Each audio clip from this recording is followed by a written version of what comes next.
Hello there, and welcome back to the Science Sleepy Minds. The sand slips slowly through your fingers.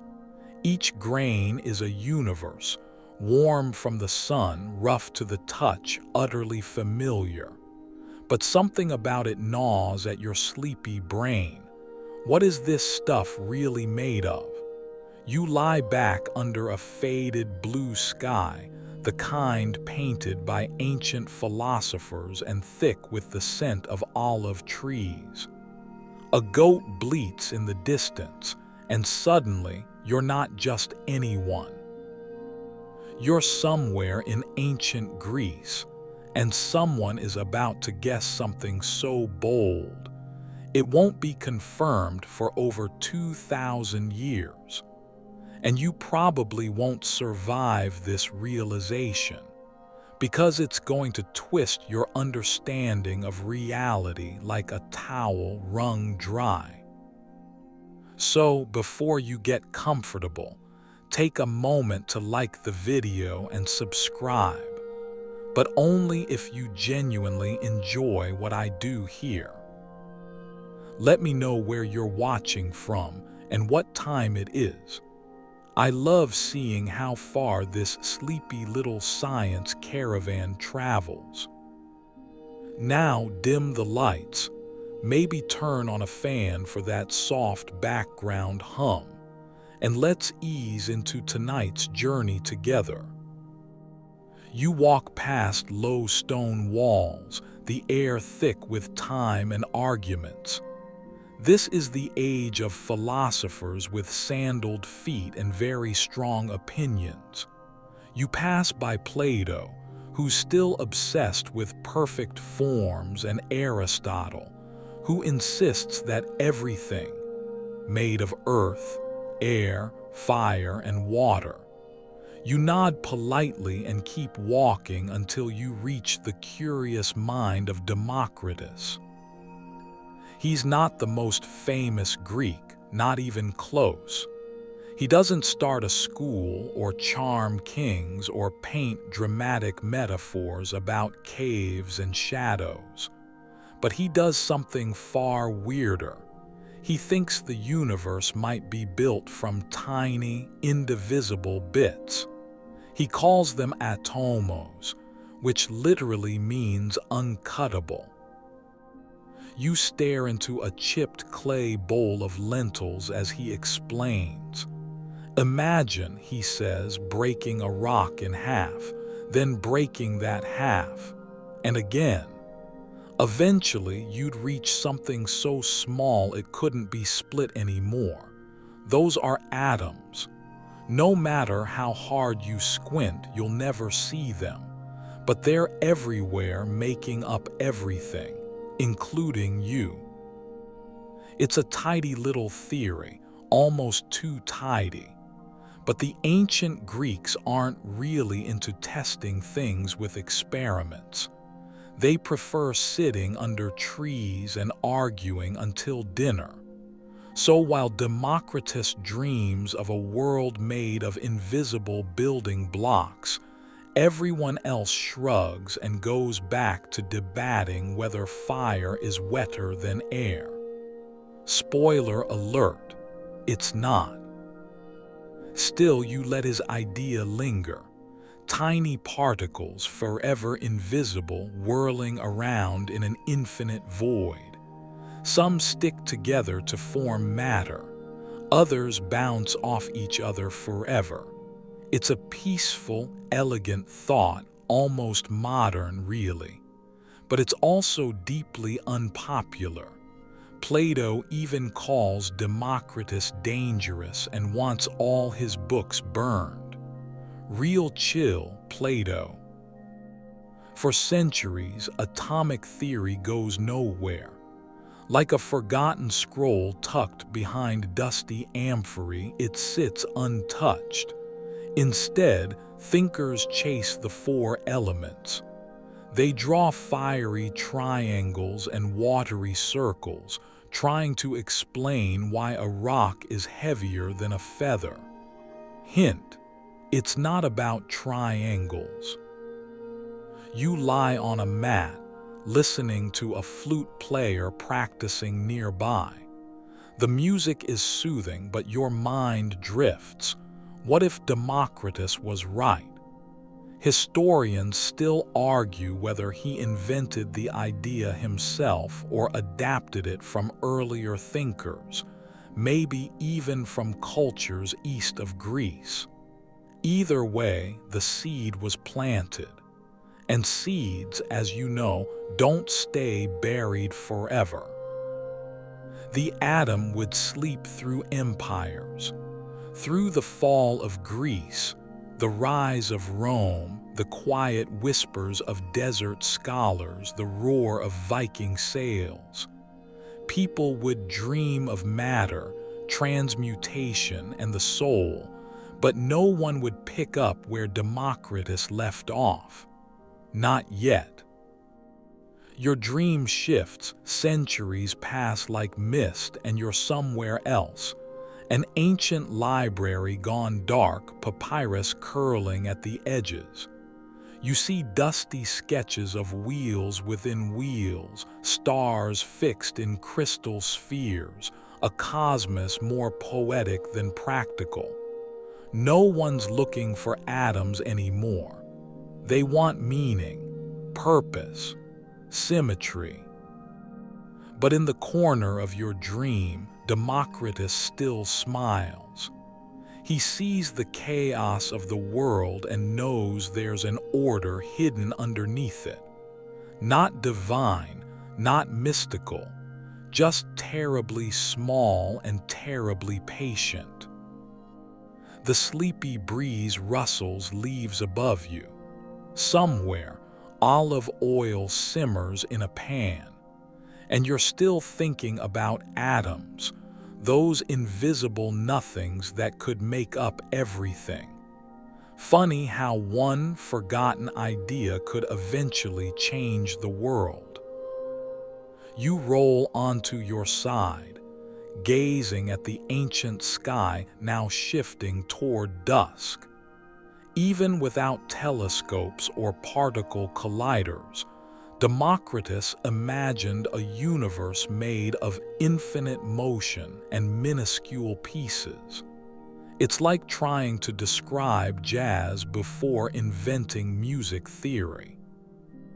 And in that strange moment, sandal pressed against stone, head buzzing with possibility, you understand something. The atoms haven't changed, just our stories about them. And oh, the stories are only beginning. The smell hits you first, sharp, sweet, and smoky. Someone's boiling something in a sealed flask, and it's definitely not soup. You're in a room lined with stained stone benches and old wood, and there's a faint shimmer in the air, like candlelight bouncing off spilled mercury. Welcome to the medieval laboratory, or what passes for one. And what you're seeing is quite science yet. It's something older, stranger, more theatrical. You crouch down as a robed figure drips a glowing liquid into a beaker and murmurs a prayer. They're not trying to understand atoms. They're trying to turn lead into gold. Alchemy is where the scientific road gets weird and a little glittery. Gold, you see, is everything. It's divine, eternal, incorruptible, and expensive. So naturally, people have been trying to make it out of anything else for centuries. Salt, sulfur, urine, you name it, someone tried to cook it into treasure. And while they're at it, they might also want eternal youth, infinite wisdom, or a portable elixir of life. You know, small goals. You inch closer to the fire as someone fans the coals. A crucible glows orange, filled with some unholy mix of copper and desperation. The alchemist lifts a spoon of it and whispers something in Latin. You don't catch the words, but the tone is pure drama. To be fair, alchemy isn't all smoke and mirrors. It's also a little messy progress. Medieval alchemists don't know about atoms, but they do know that substances change. Metals melt, powders fizz, vapors rise and condense.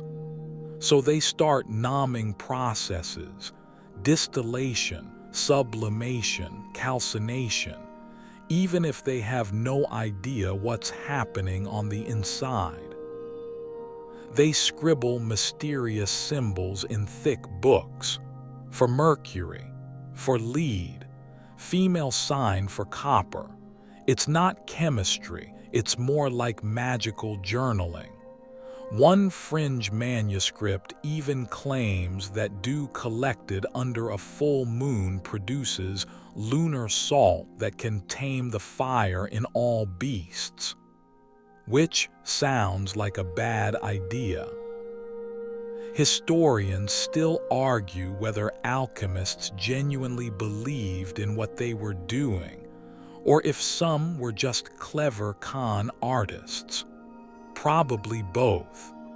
The line between obsession and opportunism gets blurry when there's gold on the line.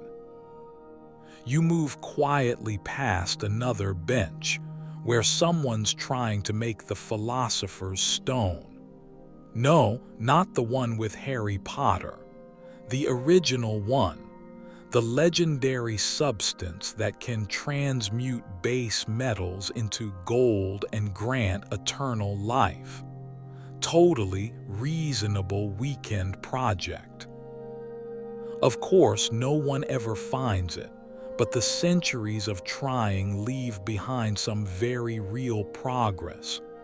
Better lab glassware, more precise measurements, new compounds, and best of all, recipes.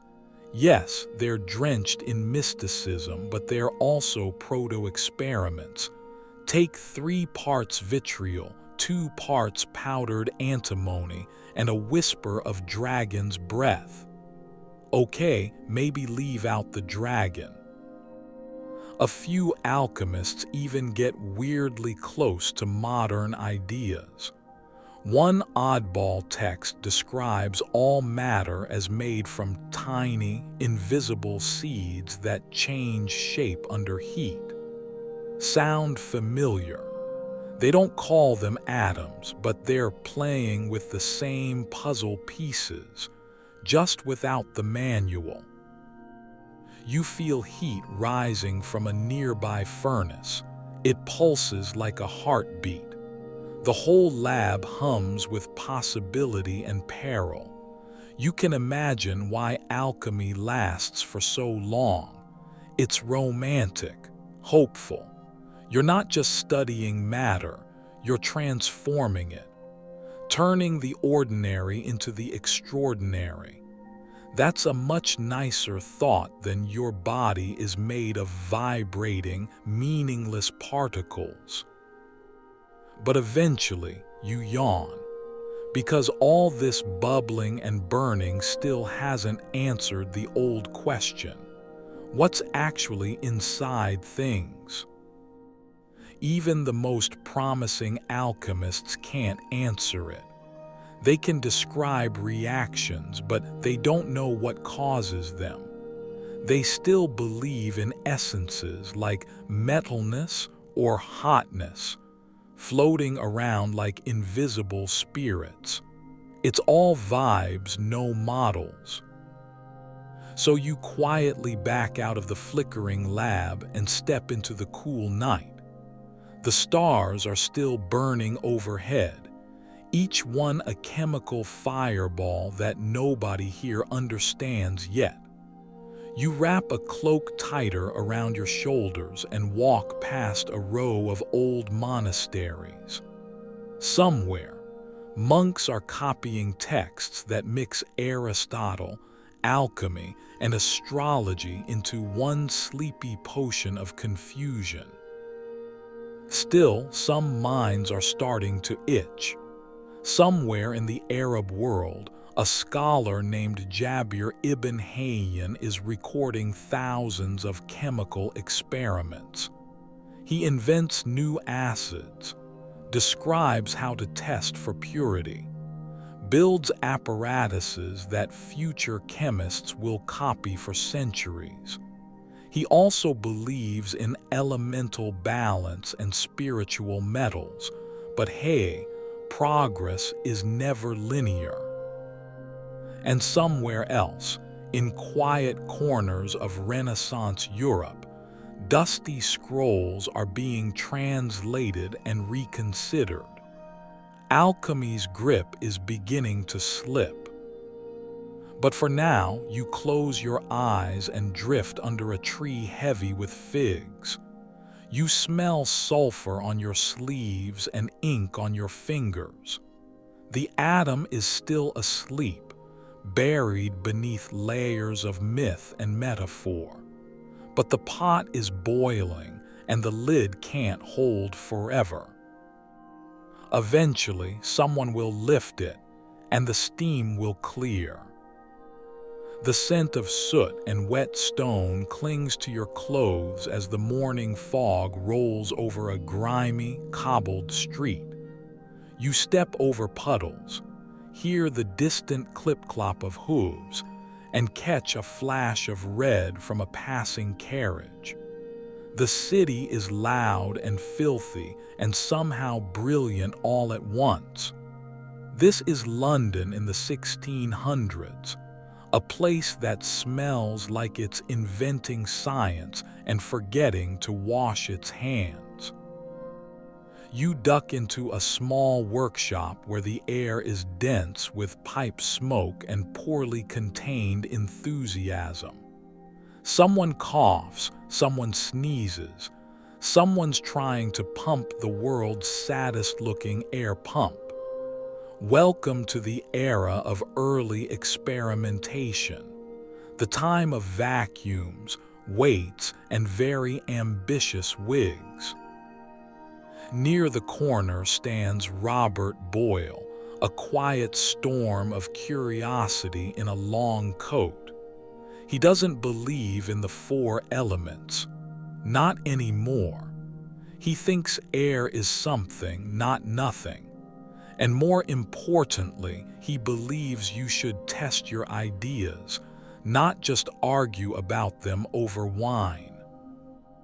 You glance at his makeshift laboratory, coils of glass tubing, tin cans, animal bladders. No, really. Boyle is obsessed with air, pressure, and vacuums. He wants to know what happens when you remove air from a space entirely. Can light still move? Can sound? Can life? You hold your breath as he turns a crank and a brass chamber begins to empty. Inside, a small candle flickers and dies. Next, a bird. Let's skip the details. PG-13, remember. What matters is this: something is being removed, something real. And that's the breakthrough. Up until now, air has been treated like an invisible filler. But Boyle and his beast of a vacuum pump help prove that air has weight, volume, and properties. He doesn't know atoms exist yet, but he's starting to treat matter like a system of parts, not magical essences. You shift in your seat as a kettle whistles nearby. There's chatter now about gases, about how matter behaves under pressure. A new language is forming, one based not on metaphor but on measurement. It's clunky and slow, but it sticks. And then you hear that name, Newton. Isaac Newton, whose wig enters the room 3 seconds before he does. Everyone knows about his apple, and maybe you think of him as the gravity guy. But Newton also dabbles in optics, motion, and yes, even atoms. In his lesser-known work Optics, Newton speculates that light might be made of tiny particles.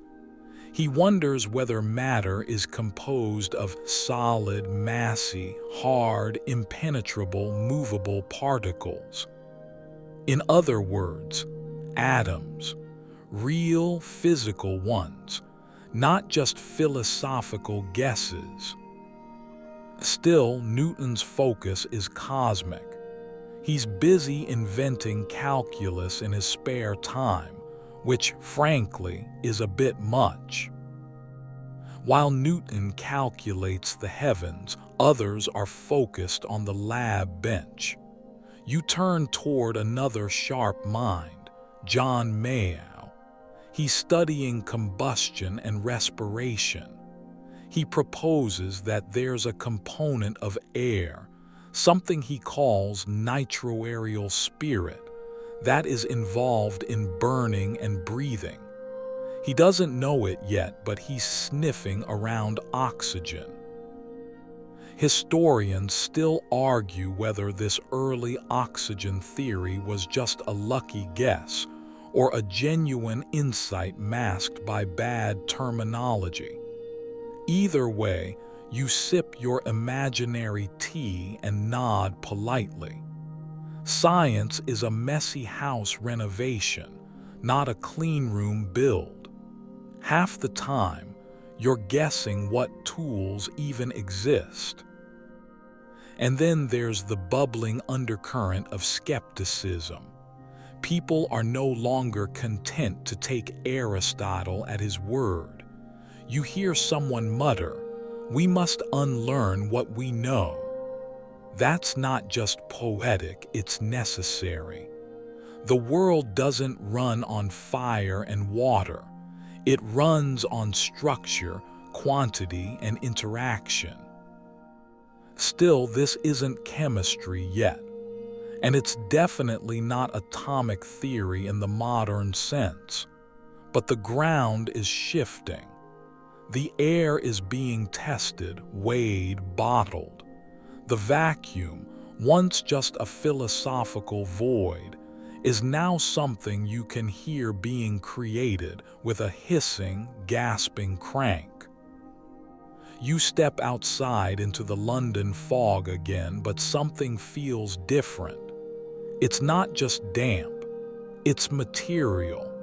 You know now that the air pressing on your skin has weight, that its removal changes how fire burns, that substances do not act on whim, but by rules you can test and repeat. And then, in a quiet shop across town, a chemist named Robert Hooke is peering through a microscope.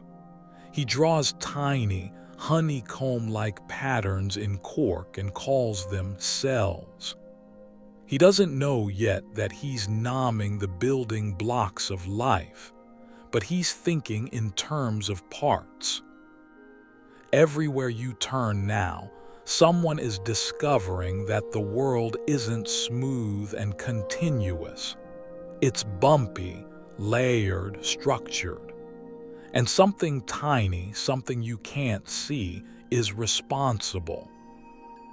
Back in Boyle's lab, he scratches into his notebook a phrase that will echo for centuries: the mechanical philosophy.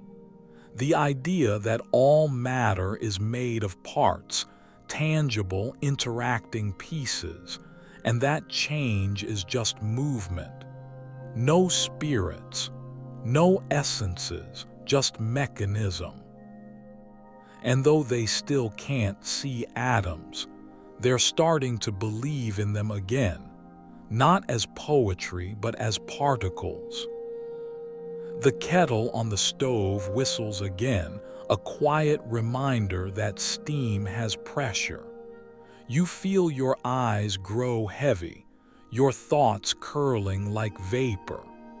The city outside may still be full of muck and myth, but something changing in the basement workshops and smoky attics. And under all that soot, the atom stirs again. You wake to the scent of coal smoke and rain-soaked brick, a comforting kind of gray that only 19th century England could perfect. The Industrial Revolution hums in the distance like a very large, very caffeinated steam engine.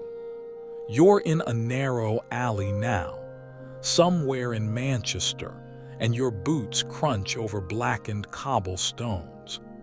It's damp, it's loud, and someone just yelled at you in an accent thick enough to qualify as a regional dialect.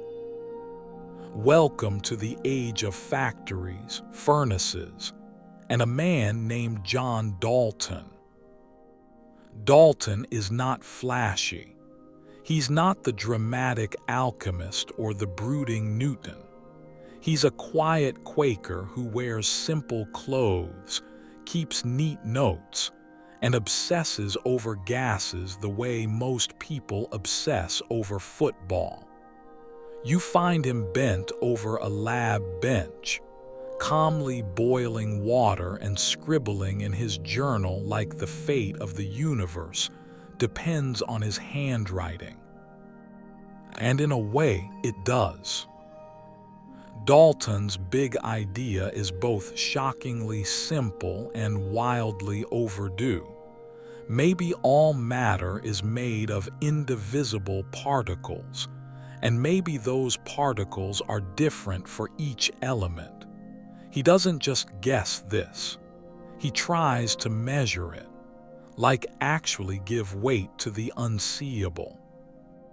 You peek over his shoulder as he draws tiny circles, some large, some small, one for hydrogen, one for oxygen, one for carbon. His models are simple, like symbols for a secret code. But behind them is a powerful assumption. Atoms of the same element are identical. Atoms of different elements, not so much. You watch as he carefully calculates atomic weights based on how gases combine. For example, 1 part oxygen always reacts with 2 parts hydrogen to make water. The math isn't perfect. He'll get some values wrong, but the method, revolutionary. He's using ratios to point at invisible things. It's kind of adorable, in a Dusty Lab sort of way. Historians still argue whether Dalton discovered atoms or just gave them a new wardrobe, but what matters is that his version sticks. It's teachable, it's repeatable. It doesn't involve mystical essences or lunar dew. And crucially, it works. Well, mostly. He thinks atoms are indivisible solid spheres, which we'll soon discover is hilariously wrong, but you have to start somewhere. Your dream shifts and suddenly you're inside a schoolroom with a giant wall chart. It looks like someone spilled marbles onto a checkerboard.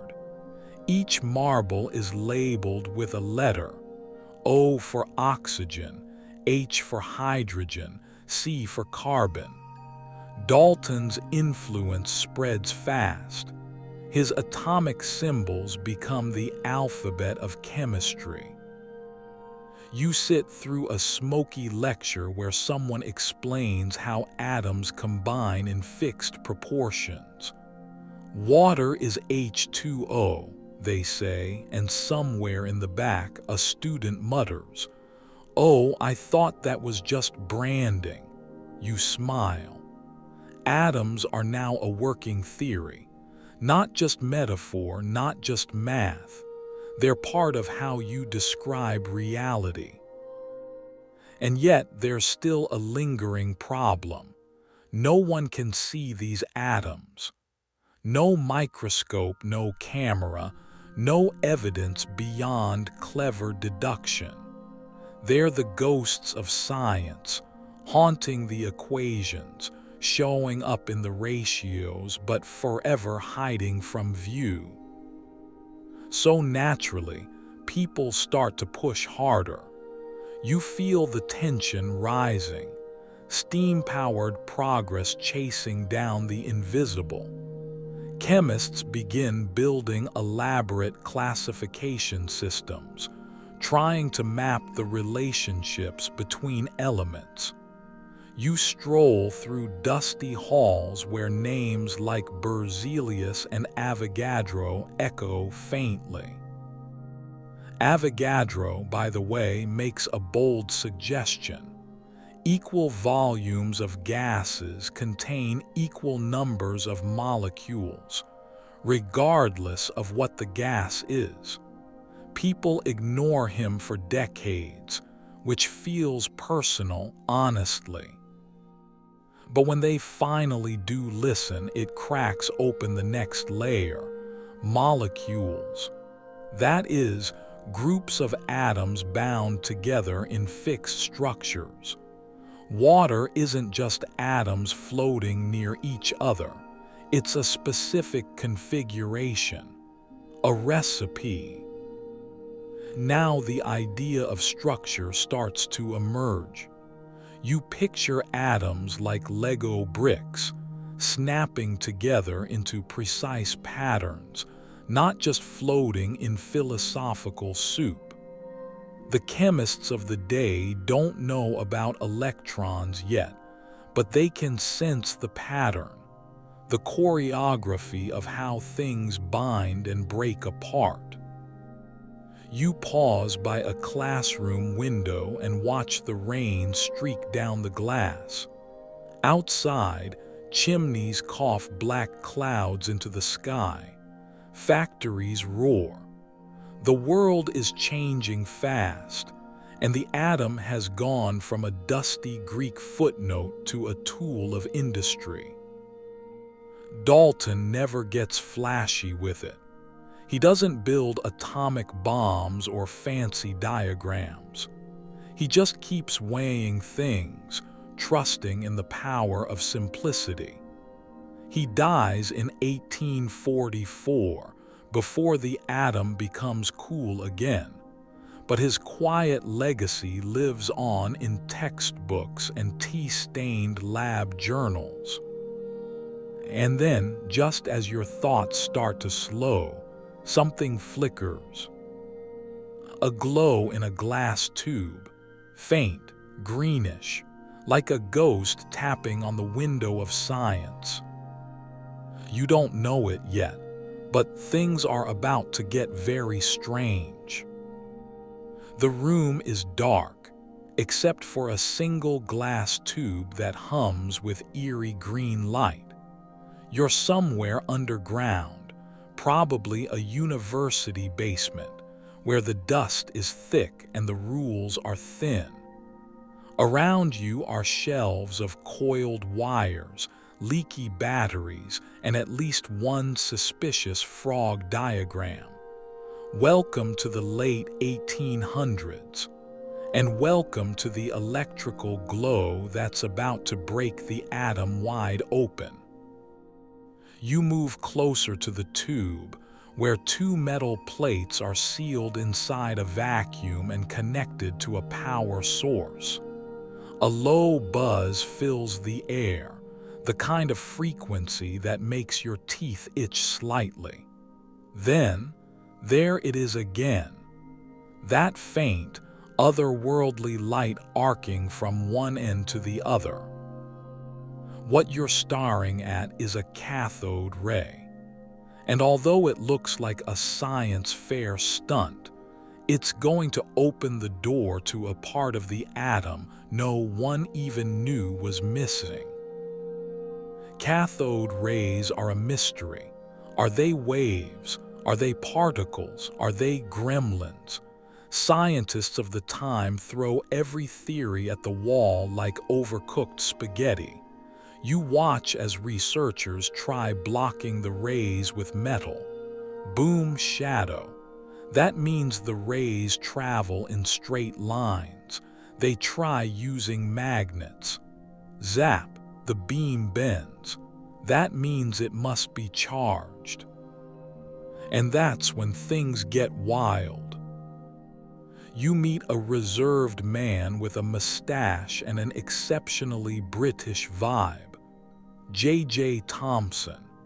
He's the head of the Cavendish Laboratory in Cambridge, which sounds like a place where you'd solve crimes with a monocle. But Thomson doesn't want fame. He wants answers. He runs a new version of the cathode ray experiment and notices something strange. The rays are always negatively charged, no matter what metal he uses for the electrodes. That means these mysterious particles must be part of all atoms, a universal ingredient. You blink as it hits you. He's just discovered the electron. Tiny, negative, found inside every atom. And suddenly, Dalton's tidy little spheres start to wobble. Atoms, it turns out, aren't indivisible after all.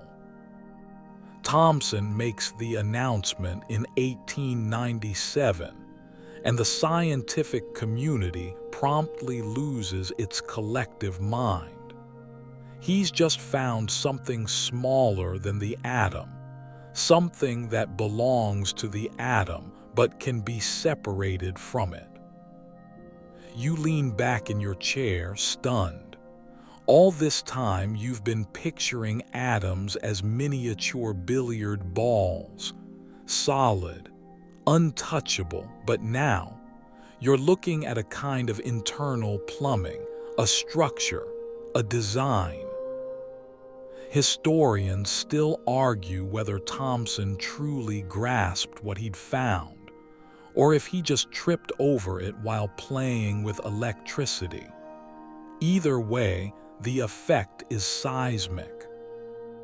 But here, where it gets delightfully strange, now that he knows atoms have negatively charged electrons, Thomson has to explain how they don't just fall apart. You can't have negatives floating freely, repelling each other into the void. So he proposes something that would make a baker proud. The plum pudding model. You pause for a snack visual. Imagine a soft, warm pudding filled with raisins.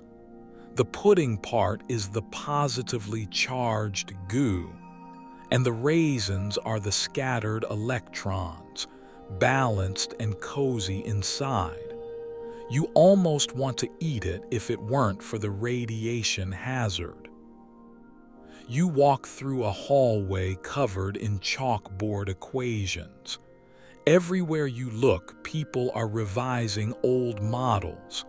The atom is no longer a dot. It's a system. It has parts. Electrons are whizzing around, or maybe just existing like sad raisins in a gelatinous matrix. No one's quite sure.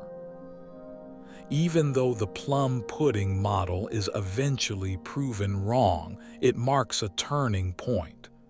The atom isn't some magical, indivisible speck. It's a container, a stage, a place where smaller parts perform weird, charged dances. And while all this is happening, electricity is taking over the world. Light bulbs, telegraphs, X-rays. You walk past a young woman holding up her hand to a fluorescent screen and seeing her own bones. Science is now equal parts discovery and horror show. Cathode rays lead to real applications, like early televisions, neon lights, and terrifying medical equipment. You step back into the lab and see that familiar green glow again. It's still flickering in the tube, still whispering secrets. That light is coming from electrons. And now that we know they exist, we've barely scratched the surface of what they can do. One odd little fact: a few early scientists were convinced cathode rays were the ether wind, a mystical substance supposedly filling all space. Nope, just electrons being flashy. Ether would die a slow and embarrassing death in the coming decades. You pace quietly, letting the humming light fade behind you. The discovery of the electron has done something irreversible. It's cracked the atom's shell. Dalton's world of perfect spheres is gone. In its place, we now have a puzzle. If electrons are negative, where's the positive? What keeps the atom stable? How does it all stick together without flying apart? The answers aren't here yet, but the chase has begun. Outside, a drizzle paints the city in streaks of yellow gaslight and fresh mud. You pull your coat tighter, wondering what else could be hiding inside the atom. If there's something smaller than the atom, maybe there's something smaller than that. You squint into the shadows, the way Thomson must have when he first saw that eerie glow, and think. It's never just pudding. There's always something squirming in the middle. The golden foil crinkles softly between your fingers, catching the lab light with a regal shimmer. It looks so delicate, so ordinary, like something you might use to wrap expensive chocolates. But in this particular lab, tucked away in early 20th century New Zealand by way of Manchester, this thin sheet of gold is about to help humanity glimpse the true structure of the atom. And you're just in time for the scientific equivalent of a jump scare. You stroll past rattling beakers and the soft ticking of Geiger counters until you find a grinning, mustached force of nature, Ernest Rutherford. The man is part physicist, part steam engine, and fully committed to turning the world of atomic theory on its head. Right now, he's supervising a deceptively simple experiment. Picture this: a tiny bit of radioactive material that emits alpha particles, massive, positively charged bullets on the subatomic scale, aimed straight at the thinnest sheet of gold he can find.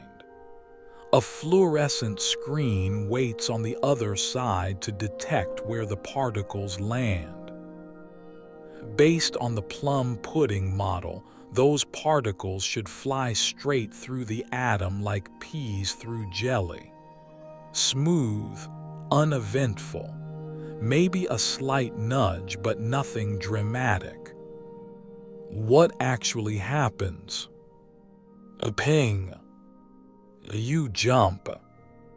One of the particles bounces back, not deflected, not slowed, reversed, as if it hit something hard, something dense, something shockingly small yet packed with power.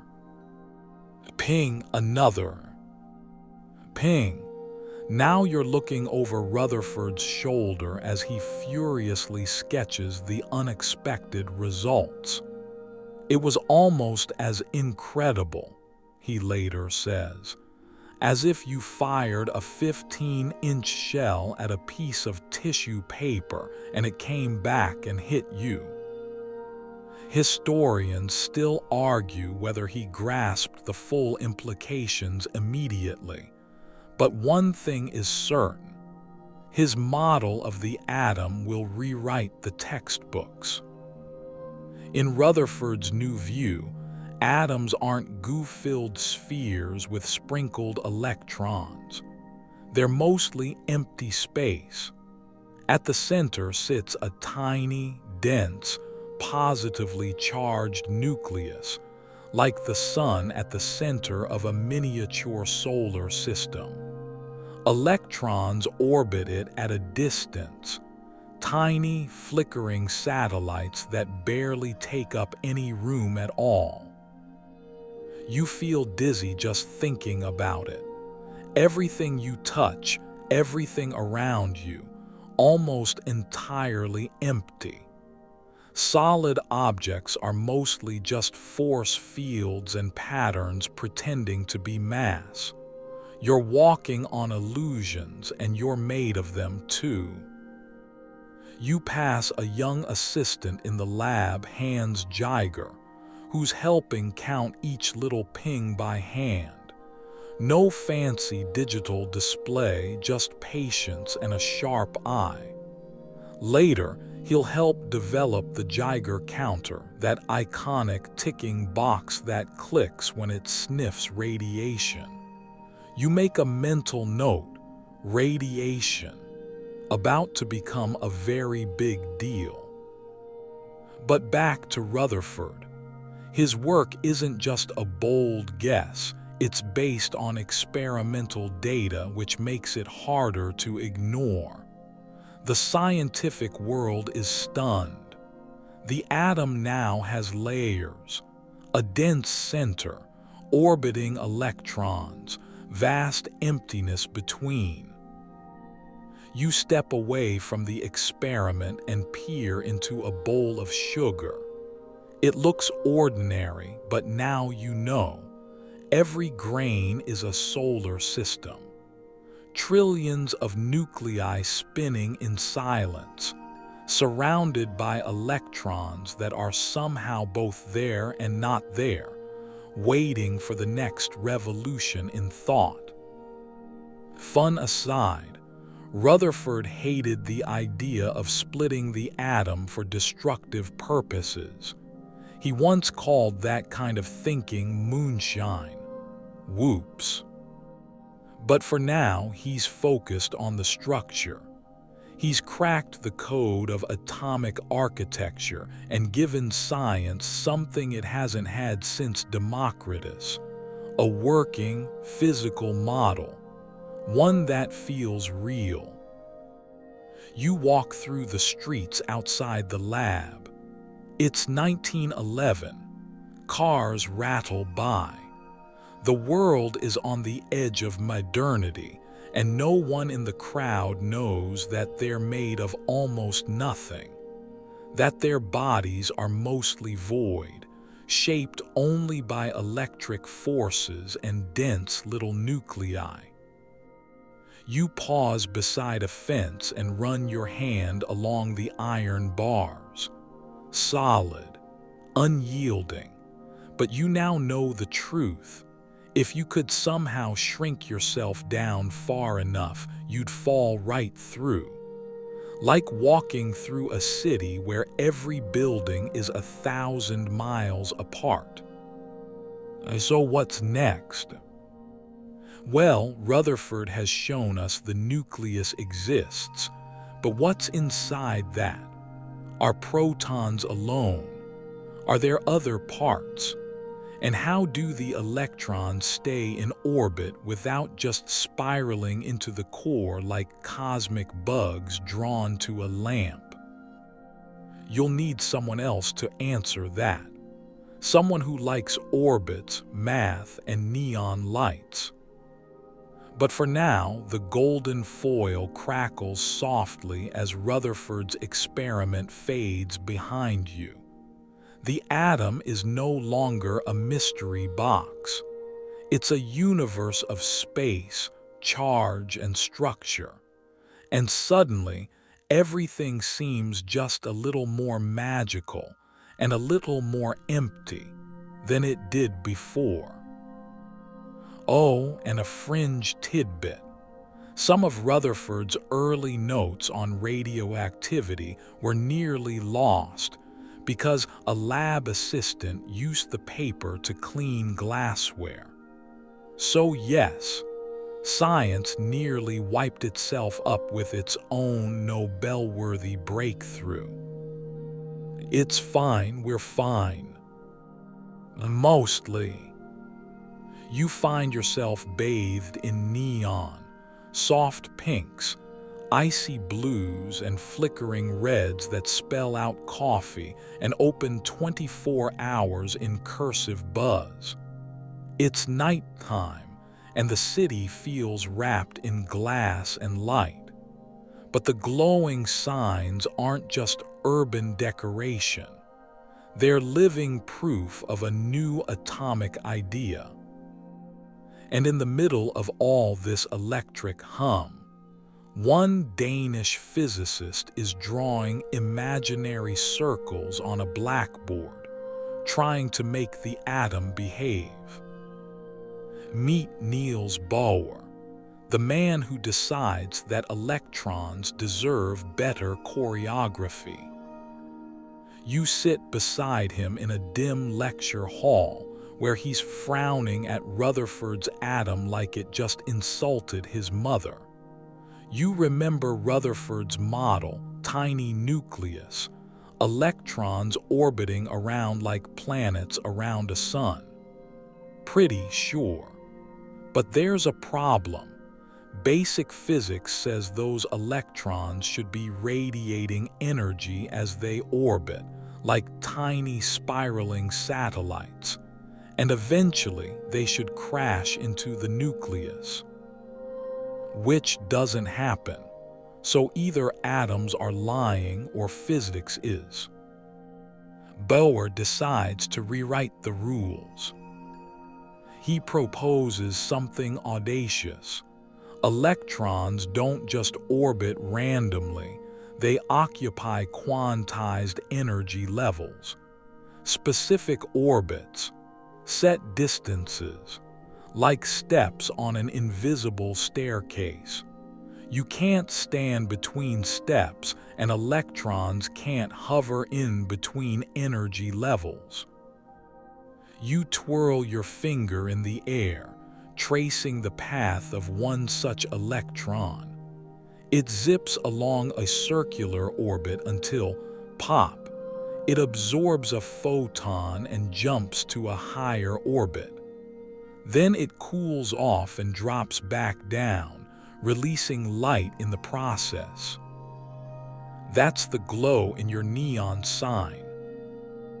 The gas inside those glass tubes gets excited, literally, when a current passes through. Electrons jump to higher levels and fall back down, spitting out colorful photons. Each element has its own set of energy levels and so its own unique glow. Neon, that red-orange vibe, argon, cool blue, hydrogen, pale lavender, like atoms singing their own fluorescent lullabies. Bohr's model doesn't just explain light, it gives the atom a new kind of structure. Instead of a chaotic spiral, you now have elegant, rule-based orbits. It's part physics, part celestial map, part disco. And it works. Spectroscopy, studying the light emitted or absorbed by substances, suddenly becomes a tool for peeking inside atoms. You walk through a lab filled with prisms and dark tubes, where scientists split light into rainbows and find mysterious black lines, missing colors that represent specific energy jumps. It's like atoms are talking in Morse code. Bohr's model explains hydrogen perfectly, and that alone earns him the Nobel Prize in 1922. Hydrogen, the simplest atom, is finally telling its secrets, and Bohr is fluent. But the model isn't perfect. It struggles with more complex atoms. For anything with more than one electron, the math starts acting like a teenager, confused, rebellious, and kind of terrifying. Still, Bohr's idea opens the quantum door, and behind it lies a world so strange it makes plum pudding look downright reasonable.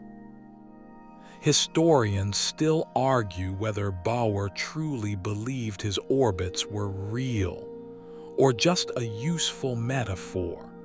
Some say he saw them like musical notes, abstract but meaningful. Others think he knew even then that this model would be temporary, like scaffolding for a much weirder building. A quirky little tidbit: Bohr was gifted a house by the Carlsberg Brewery. Yes, the beer people, which came with a direct pipeline of beer to his kitchen. So yes, atomic theory was once fueled by lager. You step away from the lecture hall and back into the glowing city. The neon signs feel different now. Less like ads, more like elemental announcements. Each flicker, each pulse, a signal from an excited electron relaxing back home. You imagine the atom again, a tiny solar system, but this time with rules, levels, constraints, and light, always light, emitted not from fire or friction, but from tiny leaps in probability. It's beautiful, sure, but you feel the tension building again. Because if Bohr's atom is mostly right, but sometimes wrong, what's really going on inside? You look up at the stars, wondering what their atoms are doing right now. Somewhere far away, hydrogen nuclei are fusing, electrons are jumping, and the same rules that Bohr mapped out are flickering across the cosmos. And yet, there's that hum again. A low, persistent buzz at the edge of thought.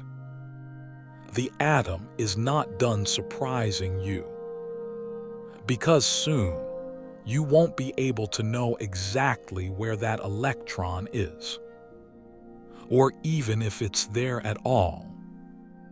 The floor beneath you isn't solid anymore. It wavers, like a pond's surface under moonlight, rippling and unpredictable. You look down to steady yourself, but there's nothing to hold. Just a sense of movement, of maybe being here, or possibly over there, or nowhere really. The world's gone soft around the edges. Welcome to the quantum fog. Bohr's atom, with its neat orbits and glowing gas tubes, has barely cooled before it begins to melt at the edges. His model worked so elegantly for hydrogen, but when scientists try to extend it to other elements, more electrons, more chaos, it doesn't quite stick. The equations unravel. The light spectra get messy. The orbits refuse to behave. Enter the next strange prophet, Schrödinger. He's quiet, intense, and possibly allergic to simplicity. Also possibly allergic to commitment. He'll write quantum equations while on vacation with his mistress. Look, quantum physics is weird in every direction. Schrödinger rejects Bohr's clean little planetary system. Instead, he proposes a radical shift. Electrons aren't particles with precise paths. They're waves, or rather, wave functions. They don't travel along orbits, they exist as probabilities. You take a breath and try to picture it.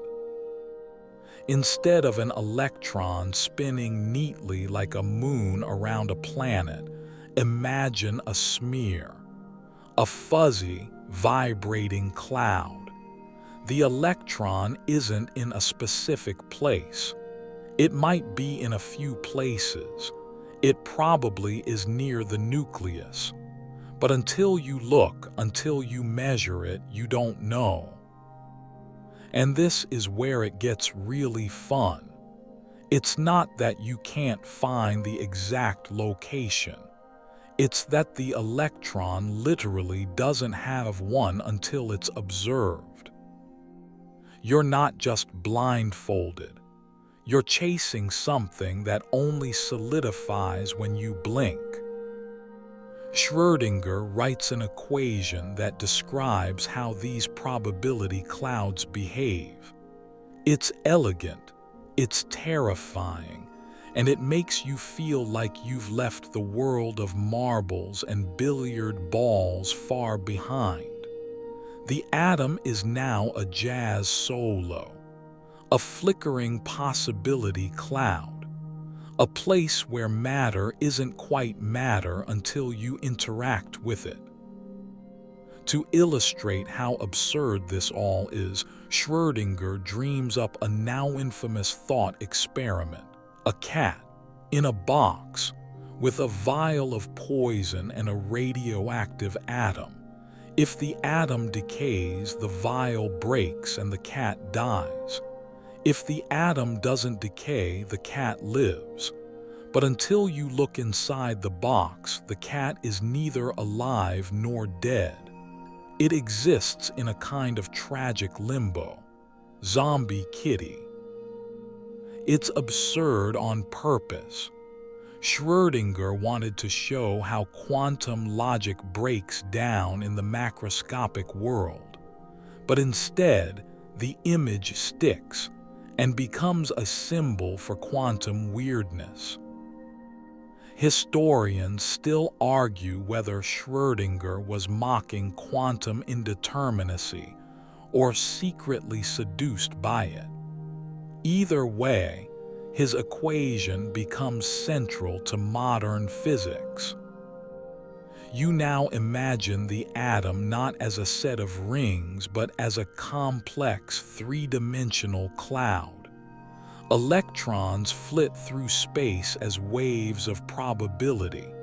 Some areas are dense, likely spots for the electron to appear. Others are barren. What you get is an orbital, not an orbit. And they come in different shapes: spheres, dumbbells, cloverleafs, bizarre ringed structures that look like abstract art from a pretentious gallery. You float through them now in your mind, drifting past the p orbital's twin lobes and into the wild tangle of d orbitals. These aren't paths, they're possibilities. And yet, somehow, they work. The Schrödinger model, built on math and maybes, predicts energy levels more accurately than Bohr's ever did.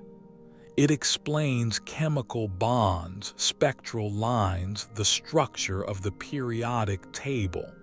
It's messy, sure, but nature often is.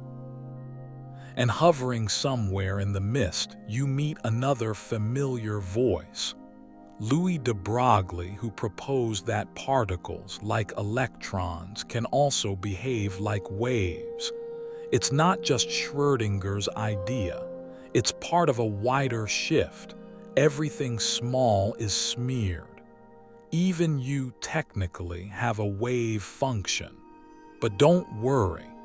Yours is so tiny it's basically impossible to detect, unless you've recently become subatomic. You sit quietly in the fog, letting it wrap around you like a blanket made of probabilities. The world is no longer solid. It's no longer clear, but it's also more interesting than ever. And of course, there are skeptics. Einstein himself famously hated the idea of quantum uncertainty. God does not play dice, he said. He wanted a clean, deterministic universe, one where causes lead to effects like polite dominoes. But quantum physics rolls its eyes and throws a photon at him. The universe, it turns out, might not care what makes sense to us. A quirky tidbit for the night. Schrödinger's notebooks were so dense and math-heavy that his publishers would sometimes just leave blank spaces in the typeset where they couldn't figure out the symbols. Early science formatting was the Wild West. As you float gently through your thoughts, the atom now appears to you as something different. Not a thing, but a process, a probability pattern, a flickering story that's being told 1 trillion times per second in every object you touch, every breath you take. Bohr tried to draw it. Schrödinger tried to map it. You're just trying to fall asleep while the building blocks of your body refuse to sit still.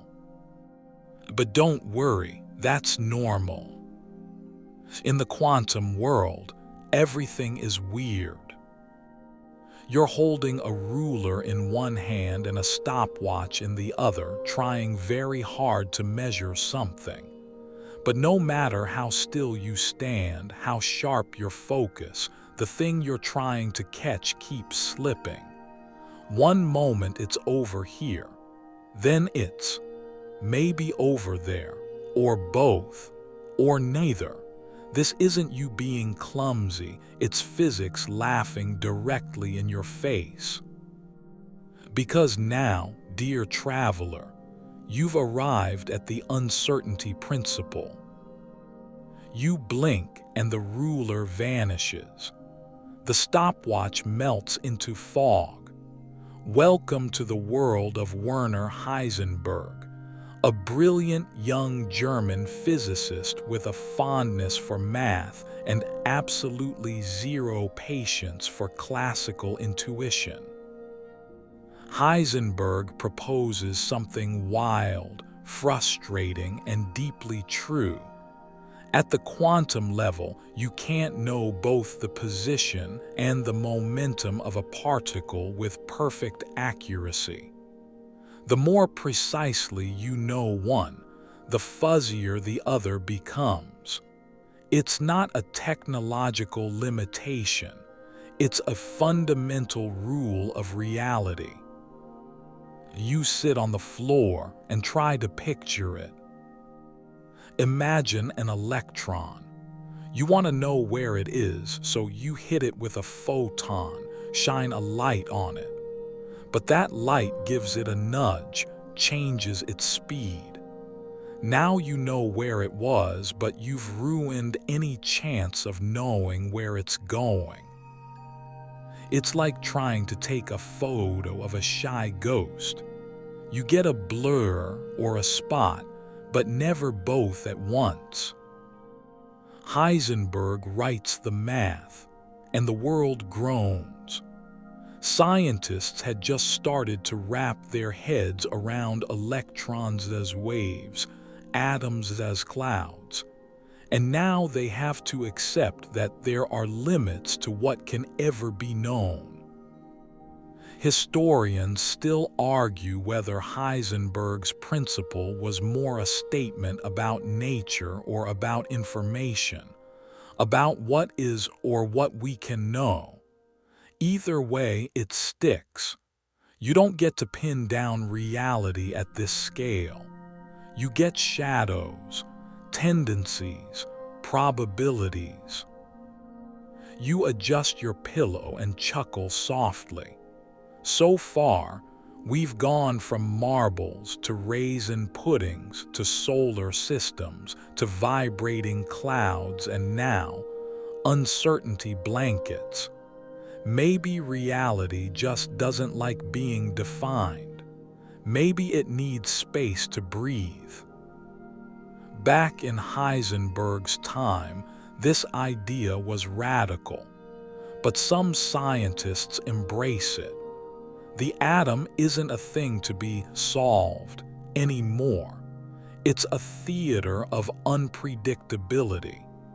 You begin to feel like you're in one of those mystery plays where the actors never reveal their true names. The world at the atomic level is now painted in grayscale.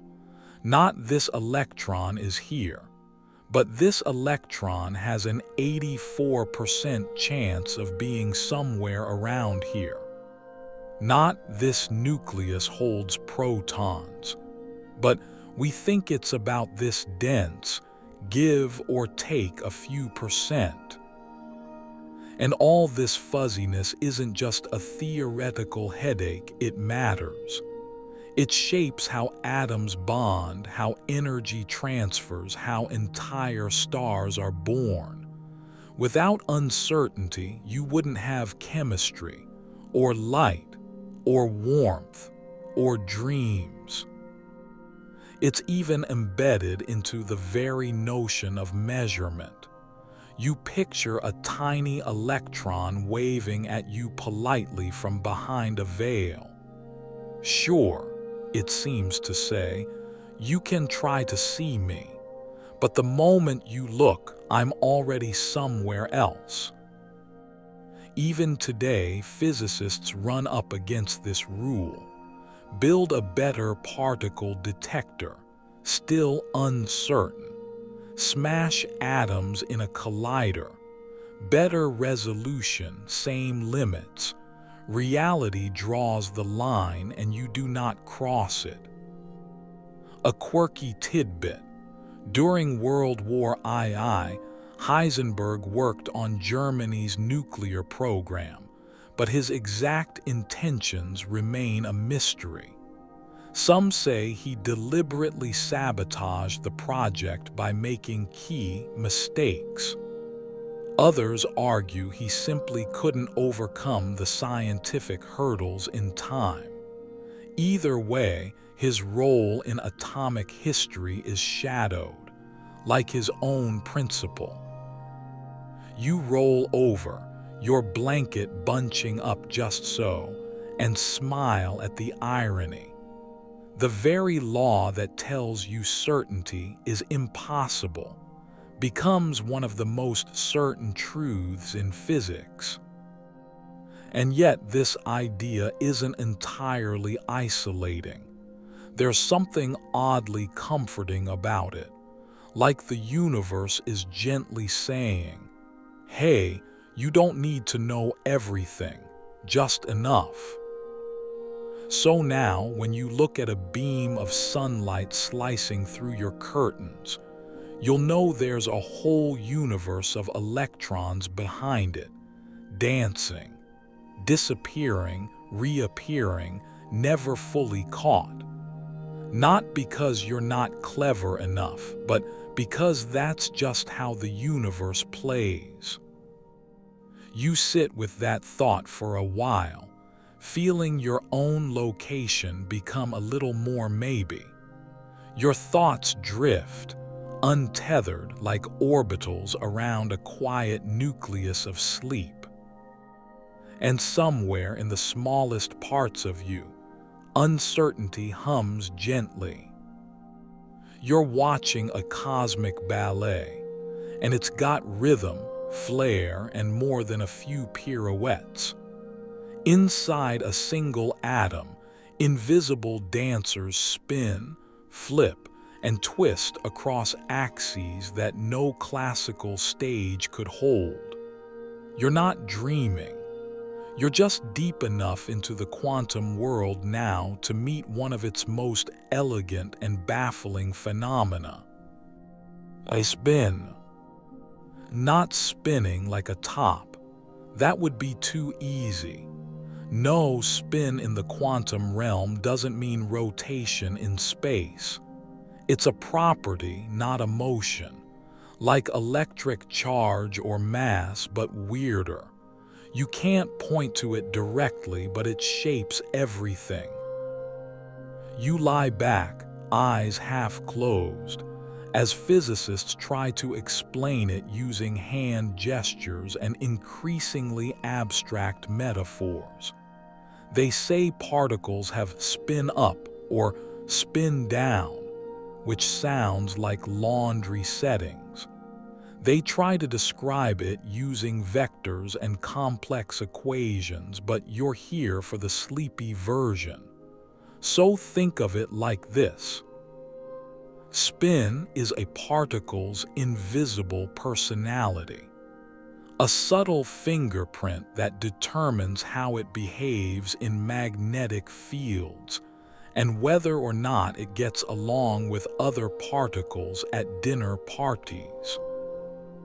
You watch as two electrons get paired in an atom, one with spin up, the other with spin down. Opposites. Balance. It's the only way they'll share the same orbital without throwing quantum elbows. This rule, known as the Pauli exclusion principle, was introduced by Wolfgang Pauli, yet another physicist with serious opinions and a tendency to upset the old ways of thinking. According to Pauli, no two electrons in the same atom can have identical sets of quantum numbers. It's like saying no two students in a classroom can sit in the exact same way at the exact same time with the exact same hairstyle. At least one thing has to be different. Thanks to this one rule, matter has structure. Atoms don't just collapse into an electron blob. Electrons arrange themselves in shells and layers, building the periodic table, chemistry, and your cousin's weird collection of glow-in-the-dark minerals. And just when you think you've grasped it, spin gets stranger. You pass through a lab where physicists are performing the Stern-Gerlach experiment. Here, they fire a stream of silver atoms through a magnetic field and expect them to fan out in a continuous blur. Instead, the atoms hit the detector in two neat spots, one for spin up, one for spin down. It's binary, digital, like the universe is flipping quantum coins. You touch the metal casing of the apparatus, still faintly warm from the experiment. The idea that particles can only have specific spin states shatters classical expectations. There's no just a little bit tilted. In the quantum world, spin is all or nothing, yes or no, up or down. And now that you're cozy in this microscopic realm, the implications of spin start to pile up like mismatched socks. 1. Magnetism. Atoms with unpaired spins generate magnetic fields. Group them in the right way, and you get a permanent magnet, the kind that holds up grocery lists and questionable report cards. Every time you stick a magnet to your fridge, you're seeing billions of atomic spins aligned like tiny compass needles. 2. Statistics. Particles with integer spins 0, 1, 2 are called bosons, and they love to share. They can pile into the same state, overlapping like best friends at a sleepover. These include photons, the particles of light, which is why lasers work. But particles with half-integer spins, a half, 3, 2, etc., are called fermions, and they're loners. They follow the exclusion principle, and that includes electrons, protons, and neutrons. This division between bosons and fermions defines the entire structure of matter. It also, hilariously, means that light is a party and matter is an awkward line at the DMV. Historians still argue whether Pauli himself fully grasped the implications of his exclusion principle, or if he stumbled into a rule that turned out to be the scaffolding for modern chemistry. Either way, his grumpy lectures shook the field hard enough that we're still feeling the aftershocks. Here's a quirky fringe tidbit. Pauli was said to have such disruptive energy that laboratory equipment would mysteriously fail whenever he entered the room. Colleagues joked about the Pauli effect, basically quantum bad vibes. You drift past a chalkboard now smeared with orbital diagrams and Greek letters. You see electrons neatly filling s, p, d, and f orbitals like well-behaved tenants in a cosmic apartment complex. Spin, along with energy levels and orbital shapes, determines who gets to live where. And this, strangely enough, connects you to the stars. Literally.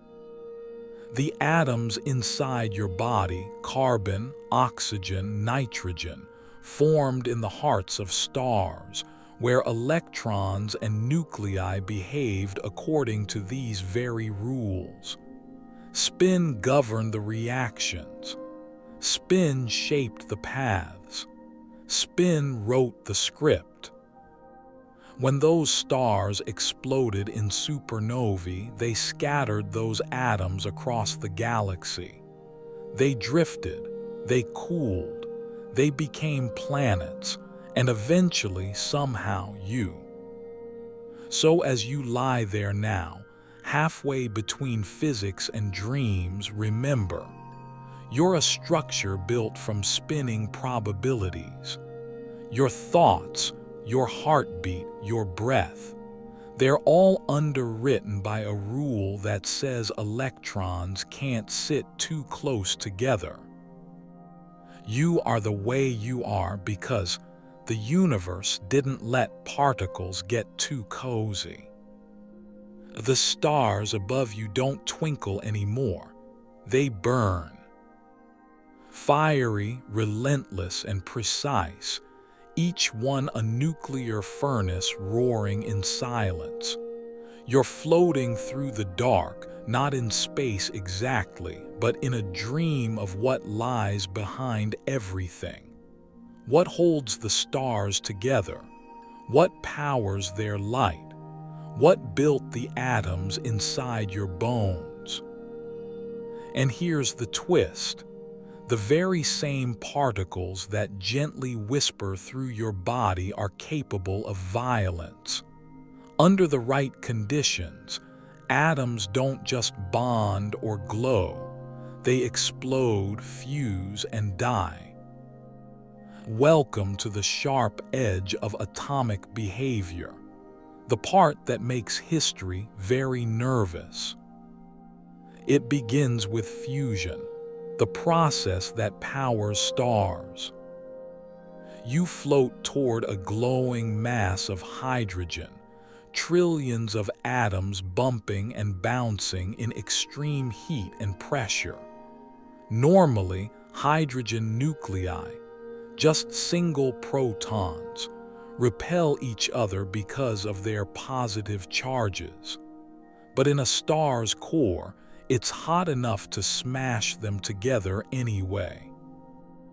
When they finally collide and stick, boom, they fuse into helium.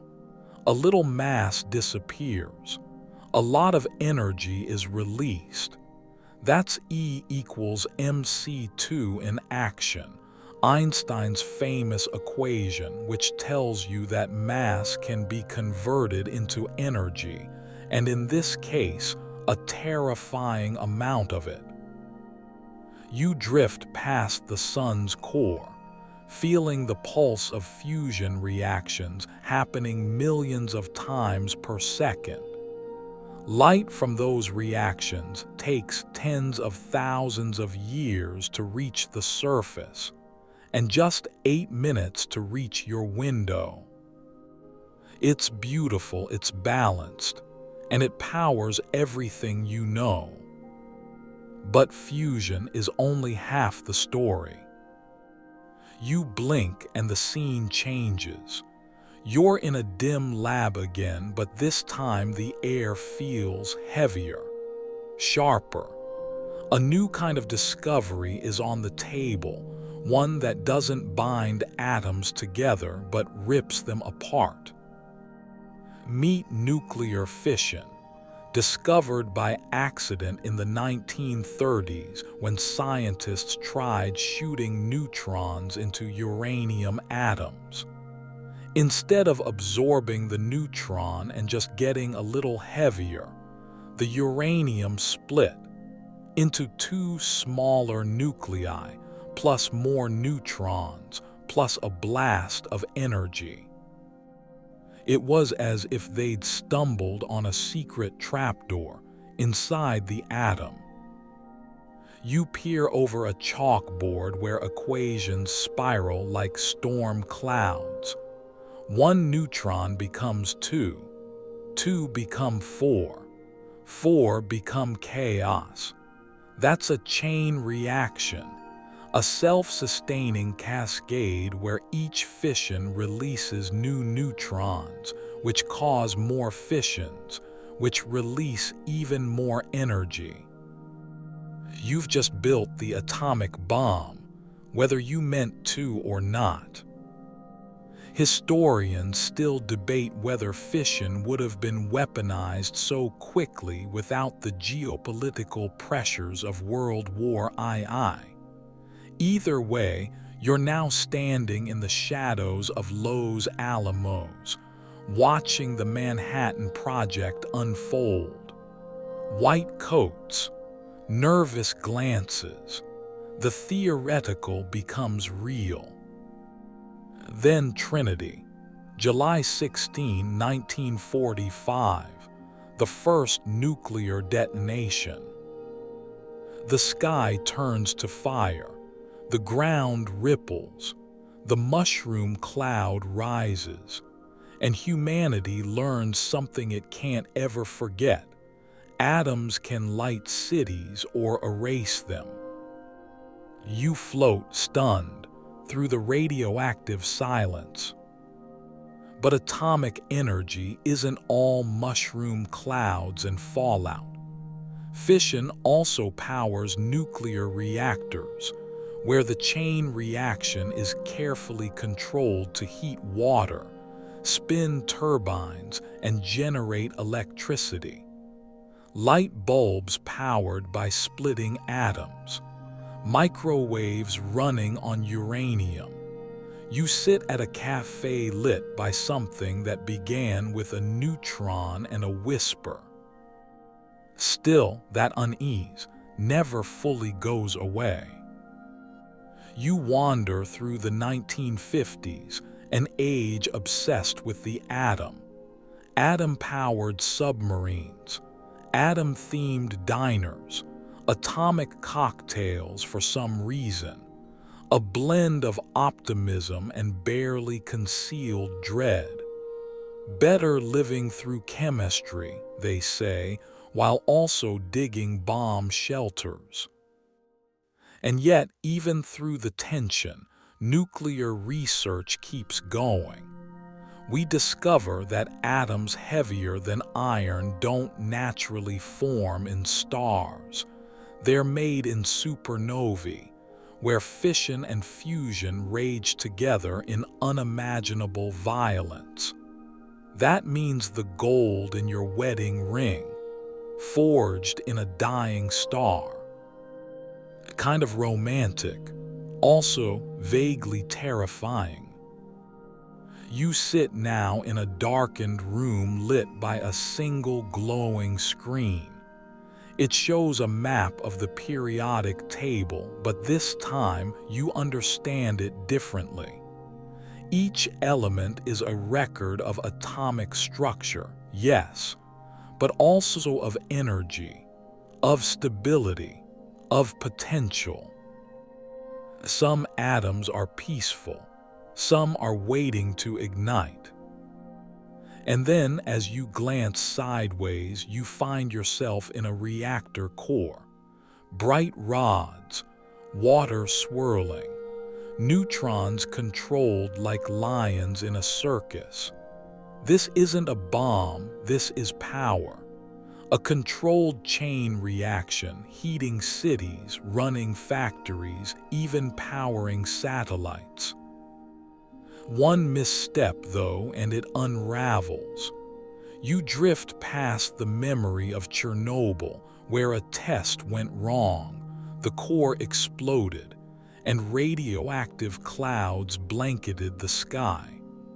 A reminder that inside every atom is something patient, but not gentle. And through all of it, the bombs, the reactors, the stars, one thing remains true. Atoms hold unimaginable energy. Tiny, invisible, but when pushed hard enough, they release the binding forces that hold matter together. They become wild, glorious, terrifying. A quirky footnote for your dreams. When scientists first attempted to split the atom, they thought the explosion might ignite the atmosphere. They ran the numbers and said, probably not. Then did it anyway. You roll over slowly, the hum of neutrons still echoing in your ears. Atoms aren't just the building blocks of you. They're alive with tension. They can bond or shatter. They can light a home or end a war. They are quiet until they're not. So the next time you turn on a lamp, maybe whisper, "Thank you," to the atomic forces holding it all together. Because it only takes one rogue neutron to rewrite the story. There's a soft green glow ahead of you, unnatural, a little haunting and oddly beautiful. It pulses gently from an open drawer lined with vials and dusty cloth, each one labeled in elegant, handwritten script. The room smells of old paper, chemicals, and something faintly metallic. You're in a turn-of-the-century lab now, quiet and still, except for that steady hum from substances that never stop shining. Welcome to the world of radioactivity. And at the center of it all, A woman with an iron will, a lab coat streaked with chalk, and a heart that refuses to yield. Marie Curie. She's bent over a dish of pitchblende, a common-looking rock that, for some reason, is more radioactive than the uranium it contains. Most people would have shrugged. Marie Curie. She decides to find out what else is hiding inside. A spoiler, it's not just one thing, it's two. You watch her work by candlelight, stirring boiling vats, reducing tons of rock to mere grams of strange, glowing material. After months of back-breaking labor, often alone, she discovers two new elements: polonium, named for her homeland Poland, and radium, which practically hums with unseen energy. And what is that energy? It's radiation, streams of particles and waves emitted by unstable atomic nuclei as they try to reach stability. You drift into a chalky memory where alpha, beta, and gamma rays are first named and classified. Each has its own character. Alpha, big, heavy, and easily stopped by paper or your skin. A beta, nimble electrons that dance farther but still manageable. Gamma, pure energy, silent and penetrating, capable of passing through metal. Radiation, at first, seems like a curiosity, a cool new trick atoms can do. Glowing watches, therapeutic baths. People even bottled radium water and sold it as a health tonic. Yes, people voluntarily drank radioactive water because it made them feel invigorated.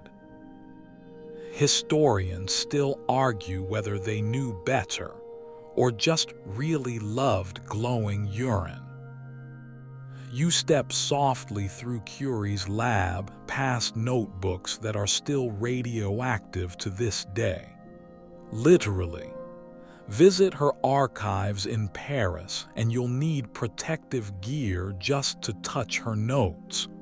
Her dedication, while legendary, also came with a heavy cost. She and her husband, Pierre, were surrounded by radiation long before anyone realized how dangerous it was. She carried vials of radium in her pockets like lucky charms, entranced by their bluish glow.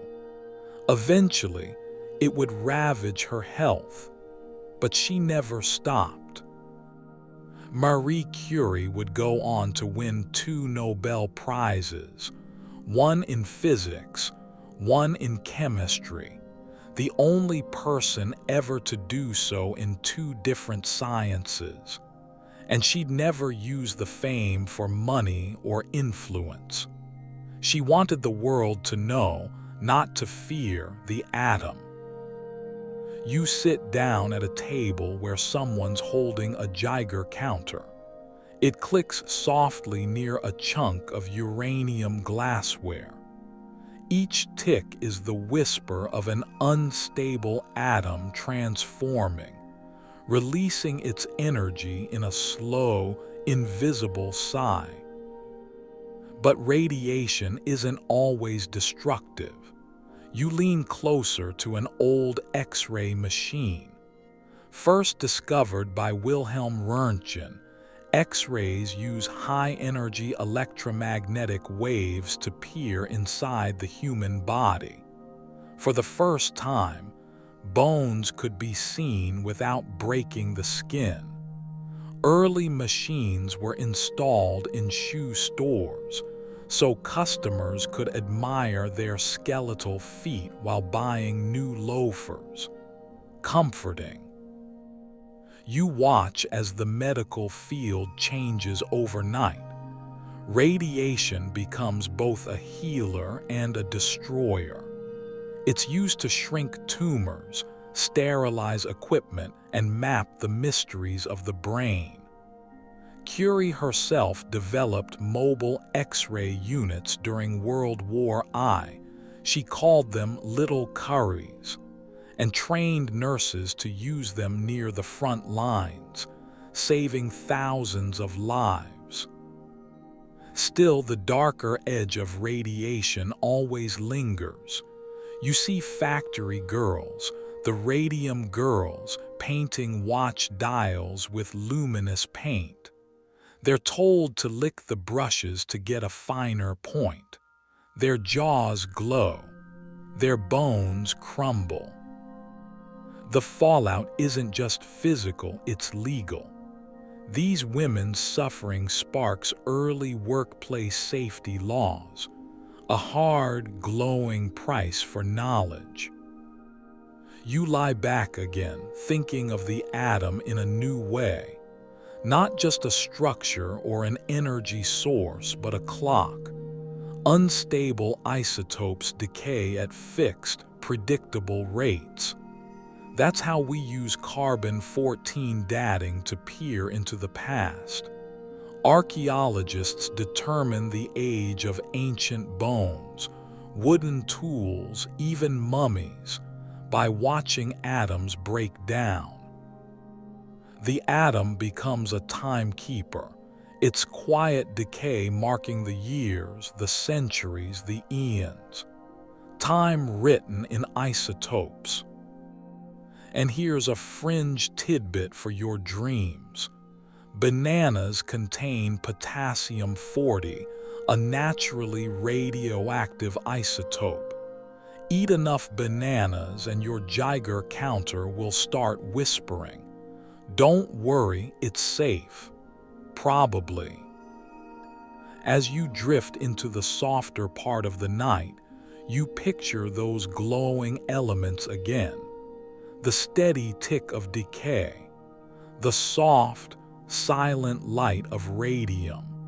The strength of a scientist who looked at dangerous stones and saw not fear but discovery. So much of radioactivity is invisible, but it shapes you, heals you, powers you, and ages you. Sometimes quietly, sometimes catastrophically, but always with that same atomic heartbeat, ticking just beneath the surface. The ticking is louder now. Not in a dangerous way, don't worry. It's more like a steady heartbeat, a kind of cosmic metronome marking out moments far more precisely than your bedroom clock ever could. You're standing beside a glowing, glass-paneled cylinder humming with impossible accuracy. No hands, no chimes, just atoms vibrating in perfect, predictable rhythm. This is an atomic clock, and it keeps time better than the Earth itself. You press your palm gently against the casing. Inside, cesium atoms are dancing, not randomly, not sleepily, but at a frequency so steady it could shame a monk's heartbeat. These atoms aren't just ticking for fun. They're natural oscillations, those tiny quantum transitions between energy levels, are so regular that scientists have used them to redefine the second. That's right, time, as officially measured, is no longer tied to the motion of planets or the swinging of pendulums. It's tied to atoms. You sit down cross-legged as a technician explains it with the relaxed glee of someone who lives in nanoseconds. In cesium clocks, electrons jump between two hyperfine energy states. The exact frequency of this jump, 9,192,630,1770 times per second. That number is so specific, so consistent, that it became the standard. When this many cycles of cesium radiation occur, 1 second has passed. You yawn. It's oddly comforting. All this quantum uncertainty, and yet here are atoms, performing timekeeping ballet with absolute confidence. Historians still argue whether this shift, defining time by atoms instead of the Earth, was a philosophical moment or just good engineering. Either way, it reflects something deeper. Atoms are reliable in a way that almost nothing else is. And yes, that's a little spooky. Because cesium clocks don't just sit in labs anymore. They live in your GPS. Right now, at this very moment, satellites in orbit are comparing atomic time to determine your exact location, down to a few meters, on a spinning, wobbling planet, using clocks that lose just 1 second every 100 million years. You lean back, staring up at the sky, and realize those glinting points of light aren't just stars. They're ticking machines, pulsing information down to Earth in a whisper. And still, atoms get weirder. In the background, a voice is talking about time dilation. You remember Einstein's idea that time moves differently depending on how fast you're going or how strong gravity is. It's not just theory, atomic clocks prove it. Take 2 identical clocks, leave one on Earth, put the other on a jet or in orbit. When you bring them back together, they disagree, slightly, but measurably. Time isn't universal anymore. It's local, personal, intimately tied to motion and mass. And yet atomic clocks keep ticking, reliable, precise, patient. You stroll through a corridor filled with other ticking atoms, hydrogen masers, optical lattice clocks. They're even more accurate than cesium. We now have clocks that won't lose a second for the next 30 billion years, longer than the universe has existed. At this point, you begin to wonder, what's the point of keeping such perfect time when everything else is chaos? But that's the beauty of it. The atom is the calm in the storm. In the middle of radioactive decay, fusion, uncertainty, and spontaneous quantum weirdness, there's still a pulse, still a beat, a steady hum like a lullaby for the universe. A quirky footnote for your dreams. In 2014, physicists created an atomic clock so precise it could detect changes in time caused by height.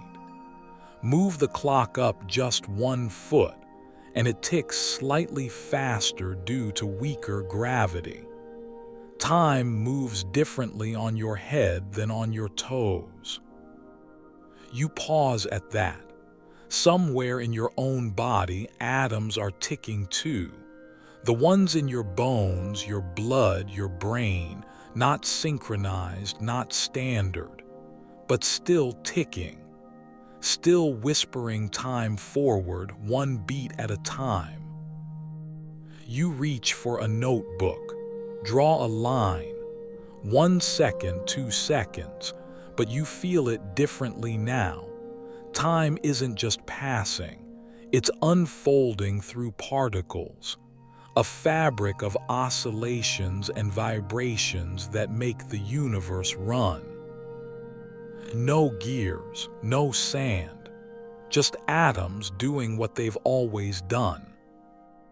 And slowly, gently, your thoughts begin to slow with them. Let's soften here. The glow fades a little. The ticking continues, but distant now, muffled like a heartbeat under a warm blanket. You rest your head against the pillow, the memory of cesium atoms still orbiting behind your eyelids. Outside, maybe the sky is dark, or maybe it's just quiet. Somewhere, a satellite glides over your city, keeping track of time with impossible precision. Somewhere, a telescope stares at ancient light, calculating ages with radioactive clocks in meteorites. But here, right now, your atoms are still and calm. You are not a random collection of particles. You are structured, steady, and softly vibrating at the edge of sleep. And so we close this chapter of whispers, time held inside atoms, shaping stars, maps, and seconds. Let that ticking carry you. Let it count you down slowly. 9 billion, 8 billion, 7, and sleep. The walls around you start to dissolve, not violently, not with a bang, but with a slow, gentle slip, like a magician's curtain revealing not a rabbit, but something infinitely stranger. One moment, you're in a solid hallway of science.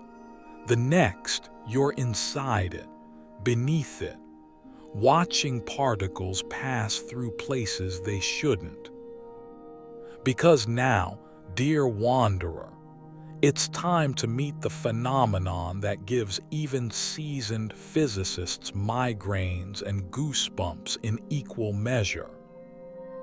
Quantum tunneling. You float beside a simple, innocent-looking energy barrier, a kind of atomic fence. Classical physics tells you that if a particle doesn't have enough energy to climb over this wall, it stays put, like a ball at the bottom of a hill. No cheating, no shortcuts, game over. But here, in the subatomic realm, particles just show up on the other side. No explosion, no ladder, no breach in the wall. They just appear as if they've politely phased through like a ghost slipping through a door. You blink. This isn't science fiction. This is a verified, essential part of how the universe behaves. Electrons, protons, even entire atoms. Sometimes they don't obey the usual "you must have energy to pass" rule. Instead, they exist with a probability of being found somewhere else, even if somewhere else means moving through what should be a forbidden zone. You walk along this invisible barrier and see it happen. A particle winks out on one side, then reappears on the other. No passage, just presence. It's like reality itself occasionally decides to shrug and say, "Sure, why not?" And guess what? Without tunneling, the sun wouldn't shine. You hover above the solar core once more. Here, hydrogen nuclei are packed tightly, but even with the heat and pressure of a star, they shouldn't be able to get close enough to fuse. Their positive charges repel like identical magnets, but quantum tunneling lets them cheat the system. It allows them to skip the peak of the energy barrier and end up fused, fueling fusion, light, and life itself. Without tunneling, stars would be dim and sad.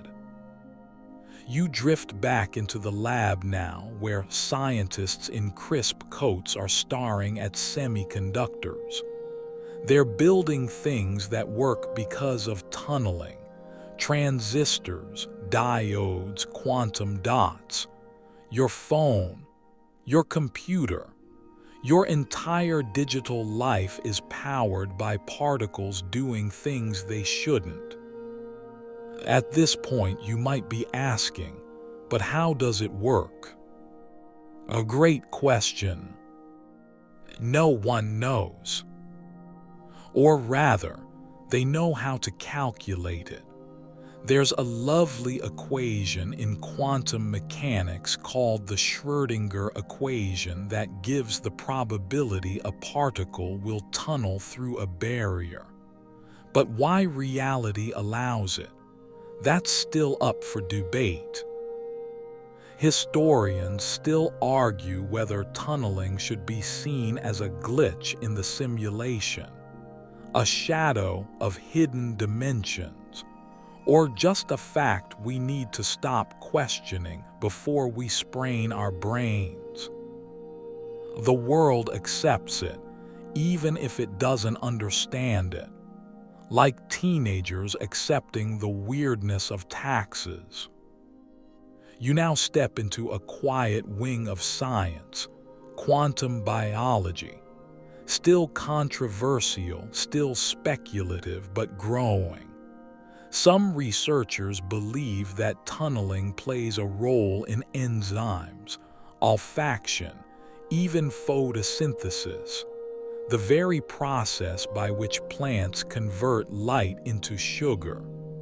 Tiny particles slipping through energetic locks, unlocking reactions that fuel life.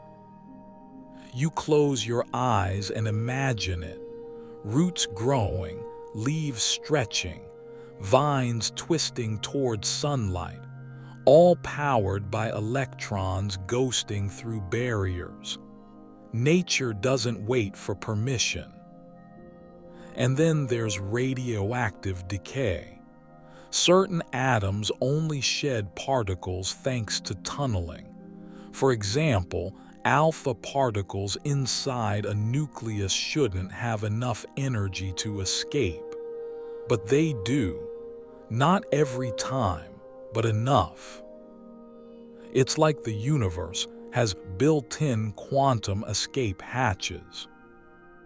Even in modern tech, tunneling is everywhere. You pass through a server room where engineers are worried about microchips getting so small that electrons tunnel across circuits. At the nanoscale, it's not a bug, it's an inevitable feature, one you have to design around. A quirky tidbit before your next nap: quantum tunneling microscopes exist. They're called scanning tunneling microscopes, STM, and they work by measuring the tunneling current between a tiny metal tip and a surface. It's so sensitive, it can image individual atoms. Literal pointillism at the atomic level. You wander past one now, just a long, silent machine in a dark room, but you can almost feel it sketching the quantum contours of reality. And here's the best part: tunneling is utterly quiet. There's no zap, no sound. The particle doesn't ask. It doesn't blast through. It just shows up, gently ignoring the laws of classical motion. You lie back, weightless again, watching particles flicker and reappear. maybe it's not so strange. Maybe on the smallest scales, reality just isn't as strict as we thought. Maybe the rules are more like suggestions. And maybe you too are allowed to slip through walls sometimes, of fear, of thought, of expectation. Because in this quiet, humming atomic world, nothing is completely impossible, just very, very unlikely. And that's enough. You're back in your kitchen now. Not some clean, minimalist sci-fi kitchen, but the real kind. Cabinets a little squeaky, a coffee ring on the counter, the microwave blinking the wrong time again. Everything seems normal until a little red laser on your keychain flashes across the wall. You follow the beam with your eyes, thin, unwavering, perfect. It cuts through the dim air like it knows exactly where it's going. And in that tiny, harmless beam, quantum physics is showing off again. Let's talk lasers. That beam isn't just light, it's coordinated light. Light where every photon is marching in lockstep, wearing matching uniforms, stepping to the same beat, carrying the same energy, frequency, and direction. It's not sunlight, it's a light cult. And it all starts with the way atoms handle energy.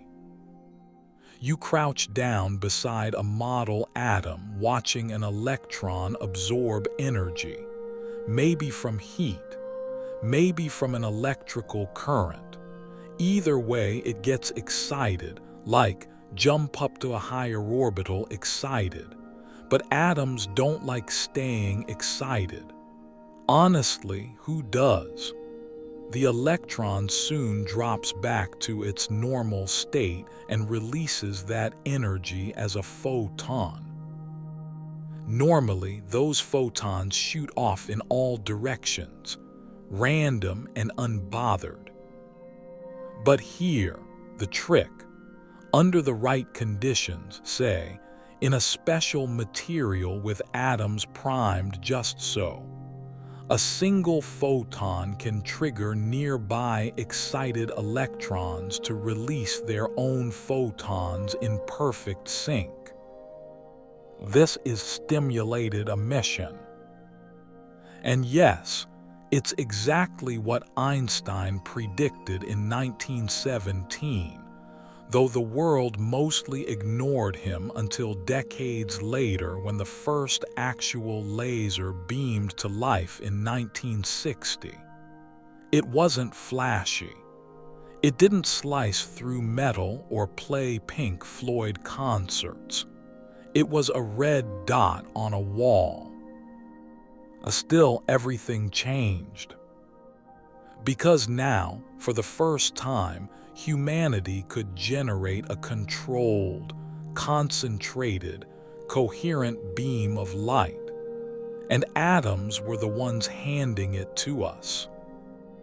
You now stroll through a hallway of everyday laser encounters. In one room, a surgeon's steady hand is guided by a scalpel made of light, cutting tissue without pressure, cauterizing as it goes. In the next, a barcode scanner chirps as it reads the side of your cereal box, decoding reflected light at the speed of thought. You pass a Blu-ray disc spinning in soft light. Lasers are used here too. Smaller wavelengths mean more data crammed into the same tiny space. Then there's fiber optics, internet signals traveling as laser pulses, bouncing down glass cables thinner than a hair. All of this, from a quantum quirk of excited electrons. Historians still argue whether the inventors of the first lasers, people like Theodore Maiman and Charles Townes, fully realized how absurdly useful their light amplification by stimulated emission of radiation devices would become. They nicknamed it a solution in search of a problem. Little did they know it would solve everything. And yet, the real elegance of lasers isn't in their applications. It's in the precision. Lasers can target a single atom. They can cool particles down to nearly absolute zero, removing motion, slowing time. You float through a lab now, where physicists use laser cooling to trap atoms in delicate optical lattices, standing waves of light that act like egg cartons for matter. You feel the temperature drop, not in degrees but in motion. These atoms are barely moving now. They're so cold they begin to behave like one single, unified wave, a Bose-Einstein condensate. You're witnessing matter becoming indistinct, overlapping, almost dreaming. And lasers made that possible. Even weirder, there are lasers made from atoms themselves. Not light, but matter waves marching in phase. Atom lasers, welcome to the future.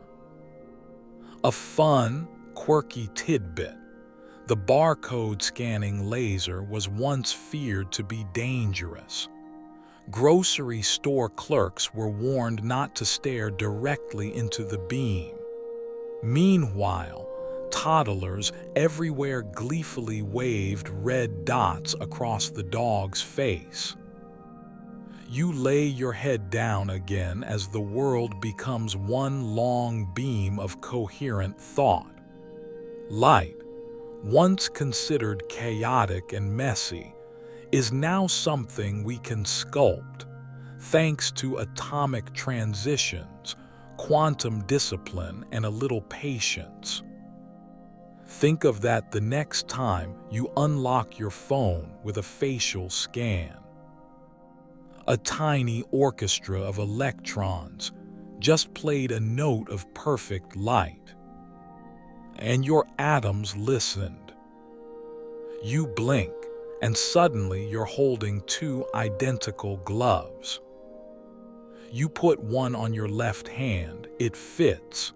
Smooth, snug, expected. You glance at the other glove and imagine putting it on your right hand. Seems fine. Until you try, it won't fit. Because it's not just the other glove. It's the same glove. And the universe, as it turns out, is obsessed with symmetry, but also with breaking it in the most elegant, uncomfortable ways possible. Welcome to the haunting world of entanglement. This is where the atom's quiet whispers turn into a long-distance love story written in quantum ink. Let's set the stage. You start with two particles, photons, electrons, or even entire atoms, that interact in a specific way. They become entangled, which means their properties are now linked. Not casually, not metaphorically, linked in a way that defies classical reasoning, like soulmates who finish each other's quantum sentences. You place one of them in your pocket and leave the other on a bench 1,000 kilometers away. If you measure the spin or polarization of your pocket particle, you instantly know what the other one will be. no matter how far apart they are. Instantly. Einstein hated this. He famously called it spooky action at a distance. It sounded too much like magic, too fast. He believed that no influence could travel faster than the speed of light, but quantum mechanics just looked him in the eye and whispered, "Watch me." You lie back, eyes wide open now, as entanglement shifts from fringe theory to headline. For decades, it remained a philosophical oddity, an uncomfortable side effect of the math. But in the 1960s, physicist John Bell devised a way to test it. His Bell inequalities gave experimenters a tool to prove whether entangled particles were really linked or just sharing a hidden classical signal. The experiments rolled in over decades, with increasingly tighter controls, and guess what? Entanglement is real. Particles across the lab or across the world can respond to each other without any known form of communication. And not just respond, but do so in ways that can't be explained by any hidden variable theory. Historians still argue whether this means information is traveling faster than light, or if it's just a matter of correlation without causation. Either way, it breaks your intuition clean in half. You float through a dark room now, filled with green laser beams and fiber optics. Researchers are testing quantum cryptography, using entangled photons to send perfectly secure messages. If anyone tries to observe or intercept the message, the entanglement breaks. The particles change. The message is no longer trustworthy. It's not just encryption, it's quantum loyalty. And in the corner of the lab, a prototype quantum computer, a shimmering, supercooled chandelier of wires and gold. It hums with potential. Unlike classical bits, which are 0 or 1, qubits can exist in superposition, both 0 and 1 simultaneously. When entangled, qubits can perform calculations not linearly, but in parallel. Theoretically, they could crack codes, simulate molecules, and solve problems that would take classical computers longer than the age of the universe. Of course, today's quantum computers are fussy, temperamental, kind of like trying to write poetry during an earthquake, but they work, and they're getting better. You tiptoe through the future and imagine a world where entangled particles power your AI assistant, encrypt your files, or even teleport your data from one server to another.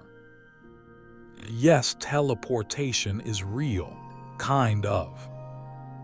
Quantum teleportation doesn't move matter, no beaming Scotty style, but it allows the quantum state of a particle to be transferred across space using entanglement and a little classical communication.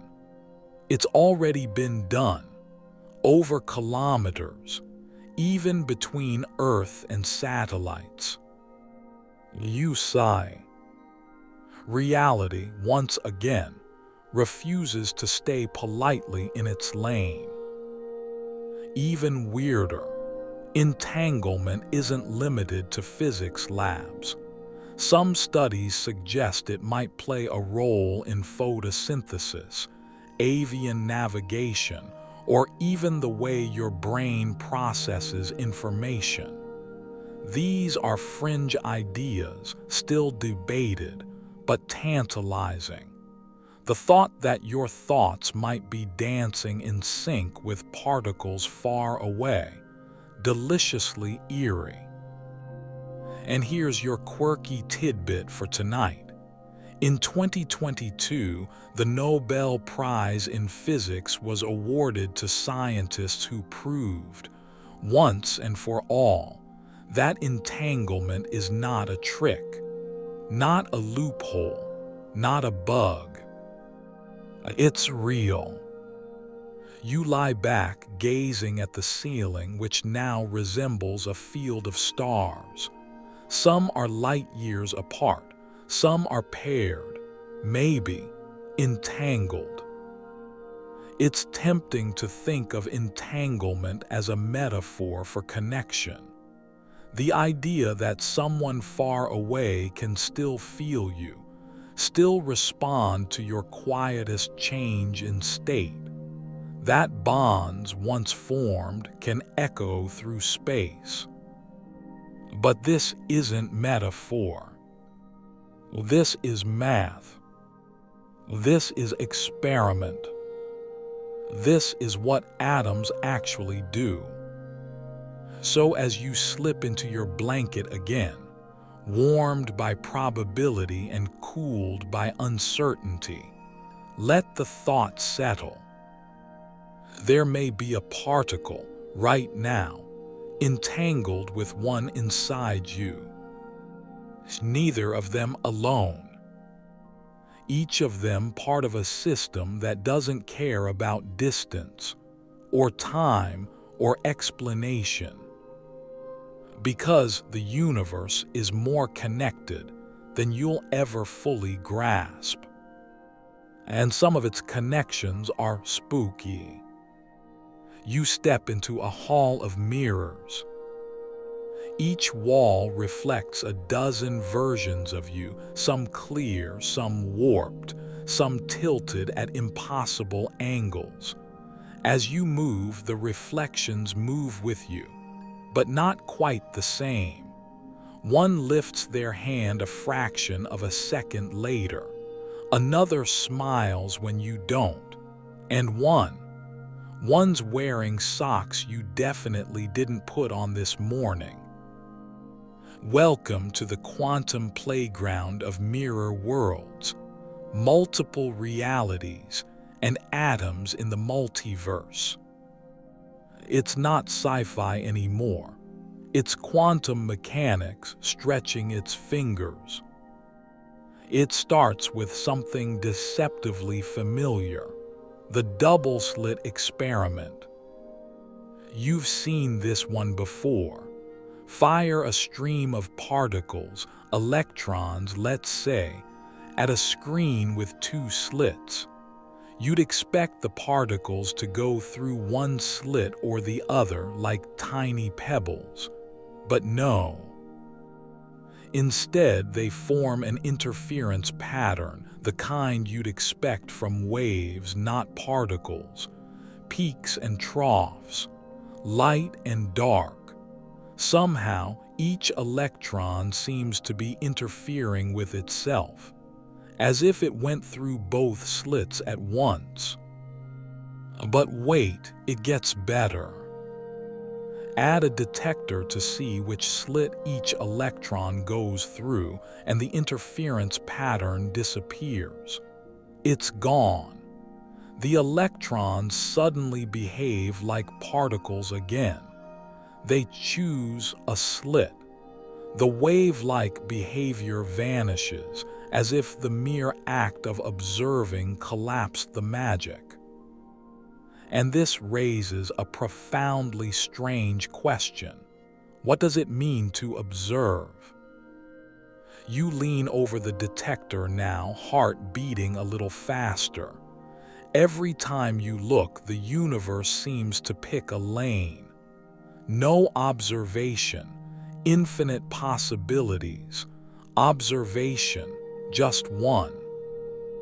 This is where interpretations of quantum mechanics go full speculative fiction.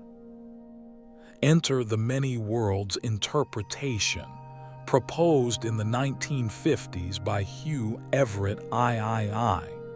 It says this: the electron doesn't choose a path when observed. Every possible outcome happens, but each one in a separate, branching universe. You open one door, another you opens another. Every decision, every atomic wobble, every quantum interaction creates a new branch, a new reality where the alternative outcome is just as real. You, reading this now, you're in one branch, but there's another you who stopped halfway through to make toast. In the many worlds view, there's no collapse of the wave function. It just spreads, and you ride one thread of it through space-time. And this isn't fringe fan fiction. Many physicists take it seriously. You walk through the mirrored hall now, each reflection stepping into a slightly different future. One reaches for a different career. One laughs at a different joke. One becomes an astronaut. One becomes a goat farmer. Oddly content, that one. The implications are dizzying. That every quantum event, a particle's spin, a radioactive decay, a photon's path, creates a fork in the universal road. That the multiverse isn't just a theoretical curiosity, but a requirement of quantum consistency. Of course, not everyone agrees. Historians still argue whether the many worlds interpretation solves more problems than it creates, or just adds infinite baggage to the universe. But you can't shake the feeling that the atom, tiny, silent, composed of mostly nothing, might also be holding infinite somethings. And you're made of trillions of atoms, all of them following quantum rules, all of them branching, flickering, deciding. You pause beside a chalkboard where someone has scribbled a thought experiment. If an atom in your brain decoheres into multiple states, does your consciousness split too? In one world, you snort and say, "Ridiculous." In another, you wonder if that déjà vu you felt earlier was actually a leak from another version of you, one where you turned left instead of right, one where the cat didn't knock over the lamp. And it gets stranger still. In 2019, researchers entangled photons across 2 labs and observed quantum behavior consistent with interference from multiple histories. Not parallel worlds necessarily, but the paths not taken influencing outcomes, like echoes from other routes reality could have chosen. Some physicists think that even time might branch under quantum rules, that what you call the past could be just one thread among many. And here's your quirky tidbit for the evening. Some interpretations of quantum mechanics suggest that your own measurement choices can affect outcomes in the past. Not in a dramatic time travel way, but subtly, like nudging history from behind a veil. You lie down again, head spinning a little. Atoms, once thought to be simple building blocks, are now gateways to infinities. They don't just exist in space. They explore all possible versions of space. And when they're observed, they don't reveal a truth, they reveal a choice. Maybe this version of you made it to the end of this sentence. Maybe another one fell asleep 3 sections ago. Can't blame them. But hear what matters now. You're here in this branch with this breath, under this blanket of slowly branching universes. And whether or not there's another version of you out there making pancakes or walking on Mars, or still wondering what an orbital is, this version, they're just about ready to rest.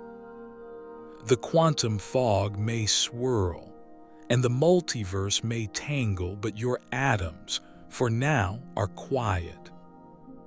And that's enough. You take a slow breath, and for a moment, everything clicks. Not metaphorically, literally. Inside your body, billions of atoms are vibrating in harmony. Bones, blood, neurons, skin, every inch of you built from particles that were once part of something else. A leaf, a whale, a volcano, a star, and before that, just atoms. Tonight, you're not just learning about the atom, you're wearing it. You look at your hand. Atoms, trillions of them, arranged into molecules, woven into cells, and instructed by DNA that was itself stitched from nothing more than carbon, hydrogen, oxygen, nitrogen, phosphorus, all born in places far less cozy than your bedroom. Let's rewind. The hydrogen in your body, that's the oldest stuff you carry. It was made during the Big Bang, over 13.8 billion years ago. Just protons and electrons forming the universe's first atoms, long before Earth was even a sparkle in the solar system's eye. You walk through a museum now. Only this museum is you. Your hair contains carbon that formed in a red giant star. Your bones are laced with calcium brewed in the core of a dying sun. Every cell holds iron once created in a supernova, the final, spectacular exhale of a star that refused to go quietly. We like to say we're made of stardust, but that's not poetry. That's nuclear astrophysics. And atoms, they don't care who they belong to. The nitrogen in your breath could have once been in a Roman soldier's last sigh. The oxygen in your lungs might have passed through a tree in the Jurassic. The carbon in your skin could have circled the planet a dozen times before arriving here, folded into your smile, your heartbeat, your fingerprints.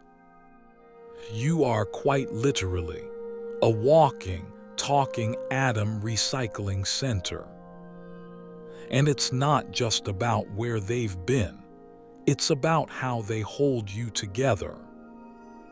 You picture a single strand of DNA now, curled delicately inside a nucleus. It's built from atoms, of course, assembled into nucleotides that code your body's every blueprint.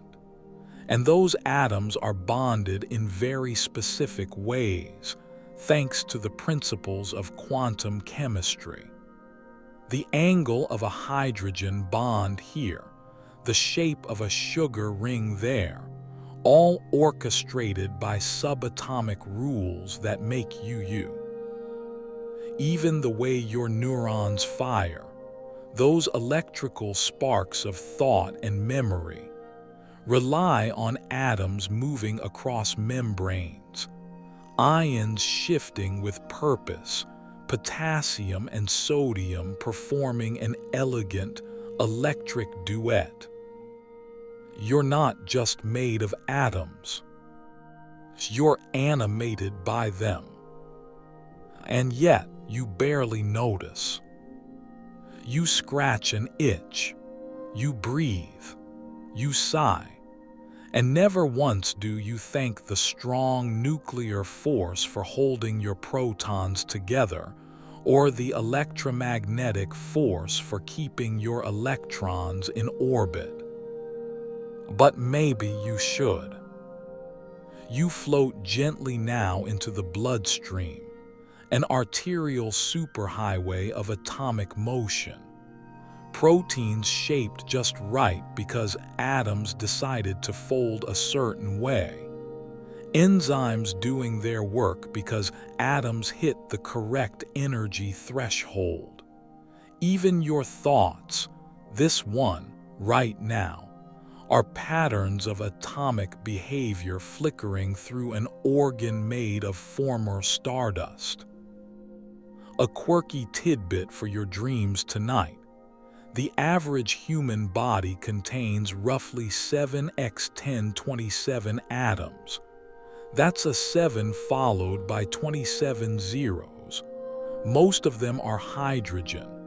The rest, oxygen, carbon, nitrogen, calcium, phosphorus, and a sprinkle of trace elements like sulfur, potassium, and magnesium, all cooperating like a very well-behaved jazz band.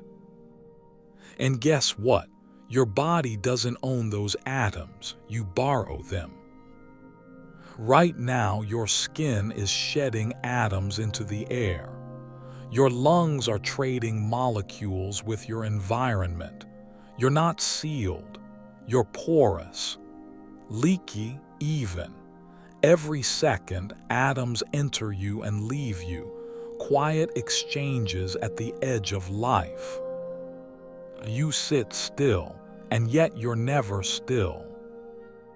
Atoms from breakfast are in your liver. Atoms from a laugh you had last week are part of your voice box. Atoms from ancient oceans are now part of your tears. And here's the best part. They're still obeying the same rules. The same dances and interactions and energies we've followed since Democritus first guessed at the indivisible. Your body is not a contradiction to atomic chaos. It's a result of it. A system that holds together not in spite of subatomic weirdness, but because of it. The uncertainty, the tunneling, the entanglement, it all plays into the machinery of you. You scratch your head and laugh softly. This is probably the only moment in your life when you've thought about the atomic structure of your ear cartilage while also trying to fall asleep. But maybe that's the magic. Atoms are everywhere. You just don't usually hear them, don't feel them, don't see them. But you are them. And tomorrow, when you wake up and stretch and make coffee and check your phone and open a window and breathe in that cool morning air, you'll be exchanging atoms again, returning some, borrowing others, taking your place in an eternal cycle older than the planet itself. Tonight, let that settle. You are not solid. You are not separate. You are atoms in motion, in memory, in meaning.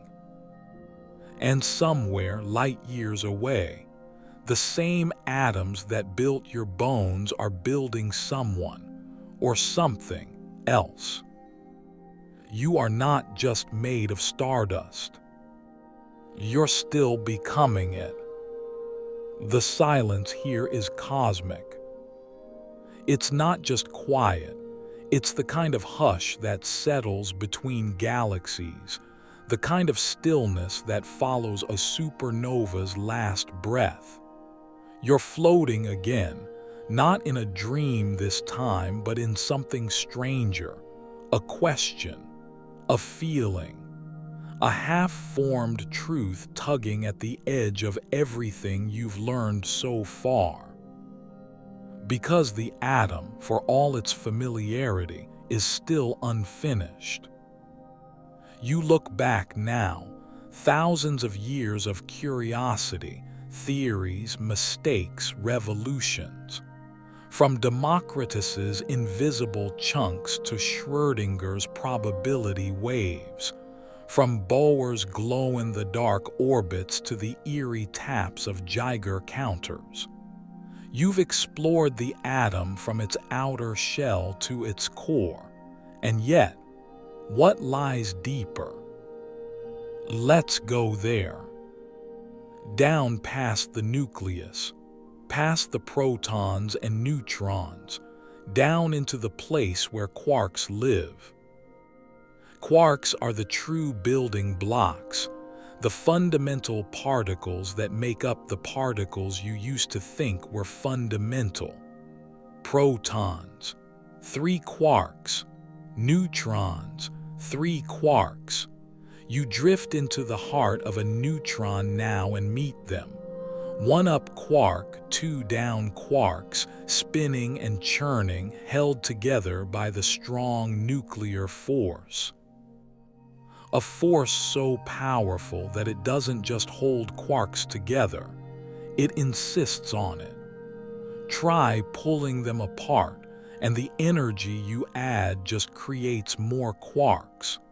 It's like stretching a rubber band that snaps into 2 new rubber bands instead of breaking. This strong force is mediated by particles called gluons. And yes, the name is exactly what it sounds like. Tiny quantum glue that binds the universe together. You imagine them now, darting between quarks like tiny, invisible spiders, weaving a web so strong that without it, nothing, not atoms, not stars, not you, would hold shape. And yet, we've never seen a free quark. Ever. They're always confined, always paired or tripled inside larger particles. This phenomenon is called color confinement. And no, it doesn't mean they're actually red or green or blue. Those are just convenient labels for the quantum property called color charge, a kind of symmetry rule that ensures quarks always combine in color-neutral groups. Red, blue, and green, stable. Red and anti-red, also stable. Anything else, not so much. It's like nature enforces its own fashion code. Quarks must match, no exceptions. You float out of the neutron now, back into the nuclear landscape, where force carriers dance across space. Gluons hold quarks.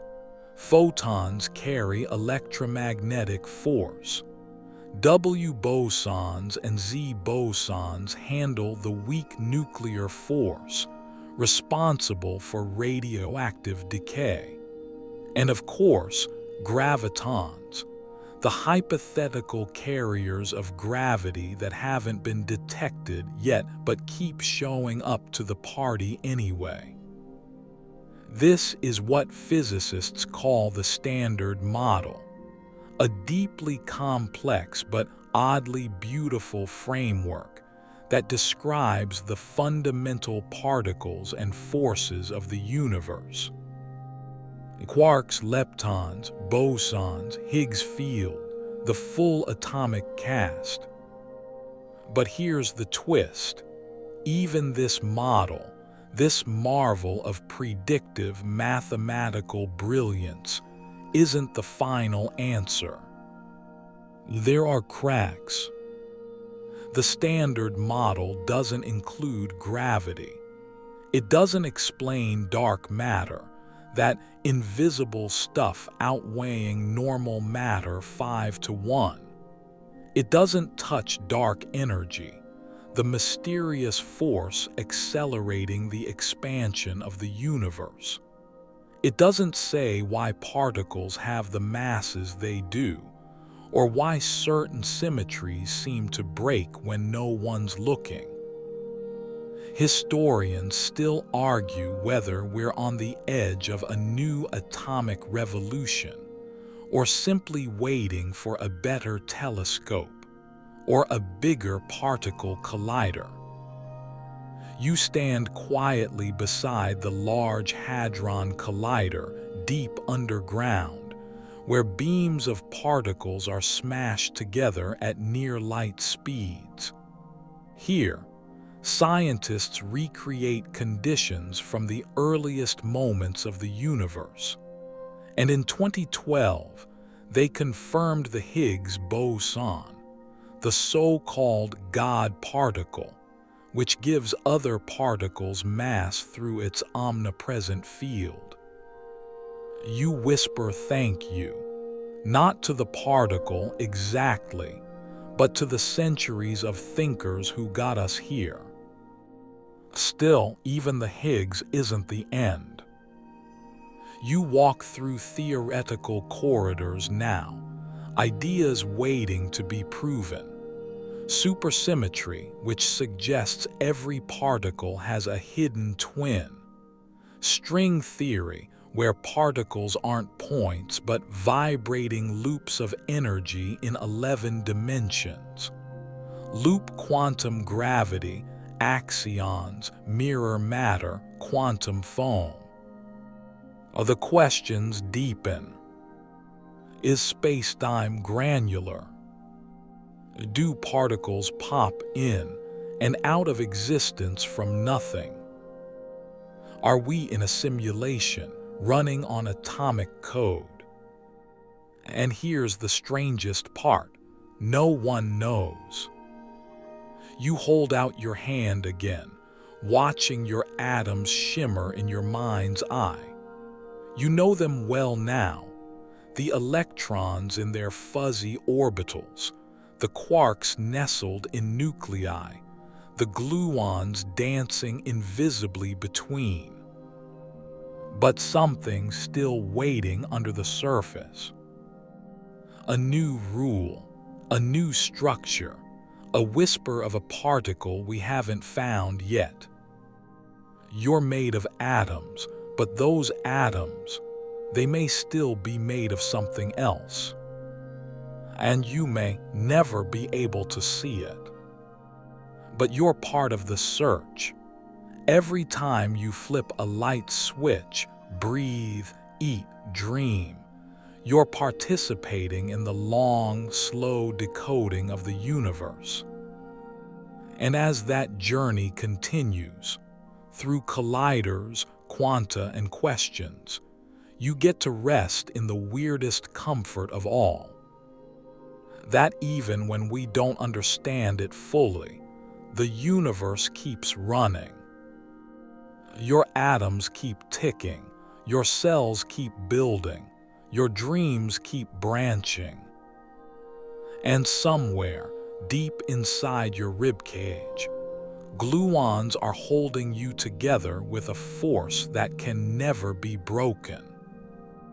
You're drifting now, not flying, not falling, just floating. Weightless. As if the universe, having unfolded its secrets for 19 long chapters, has finally exhaled. The atoms that carried you across thousands of years of curiosity, combustion, collisions and quantum confusion are now still. Not because they've stopped, but because you've stopped chasing them. For the first time, you're simply with them. And so we arrive, not at the end of the story, but at the quiet place beyond it.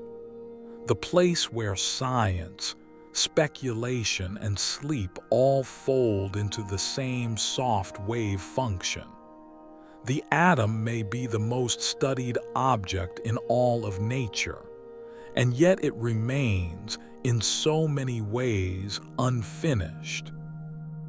Because even now, with all the equations, accelerators, and Nobel Prizes, we still don't know why the universe is made of what it is, why matter even exists, why it didn't all cancel out into light and silence in the first nanoseconds of time.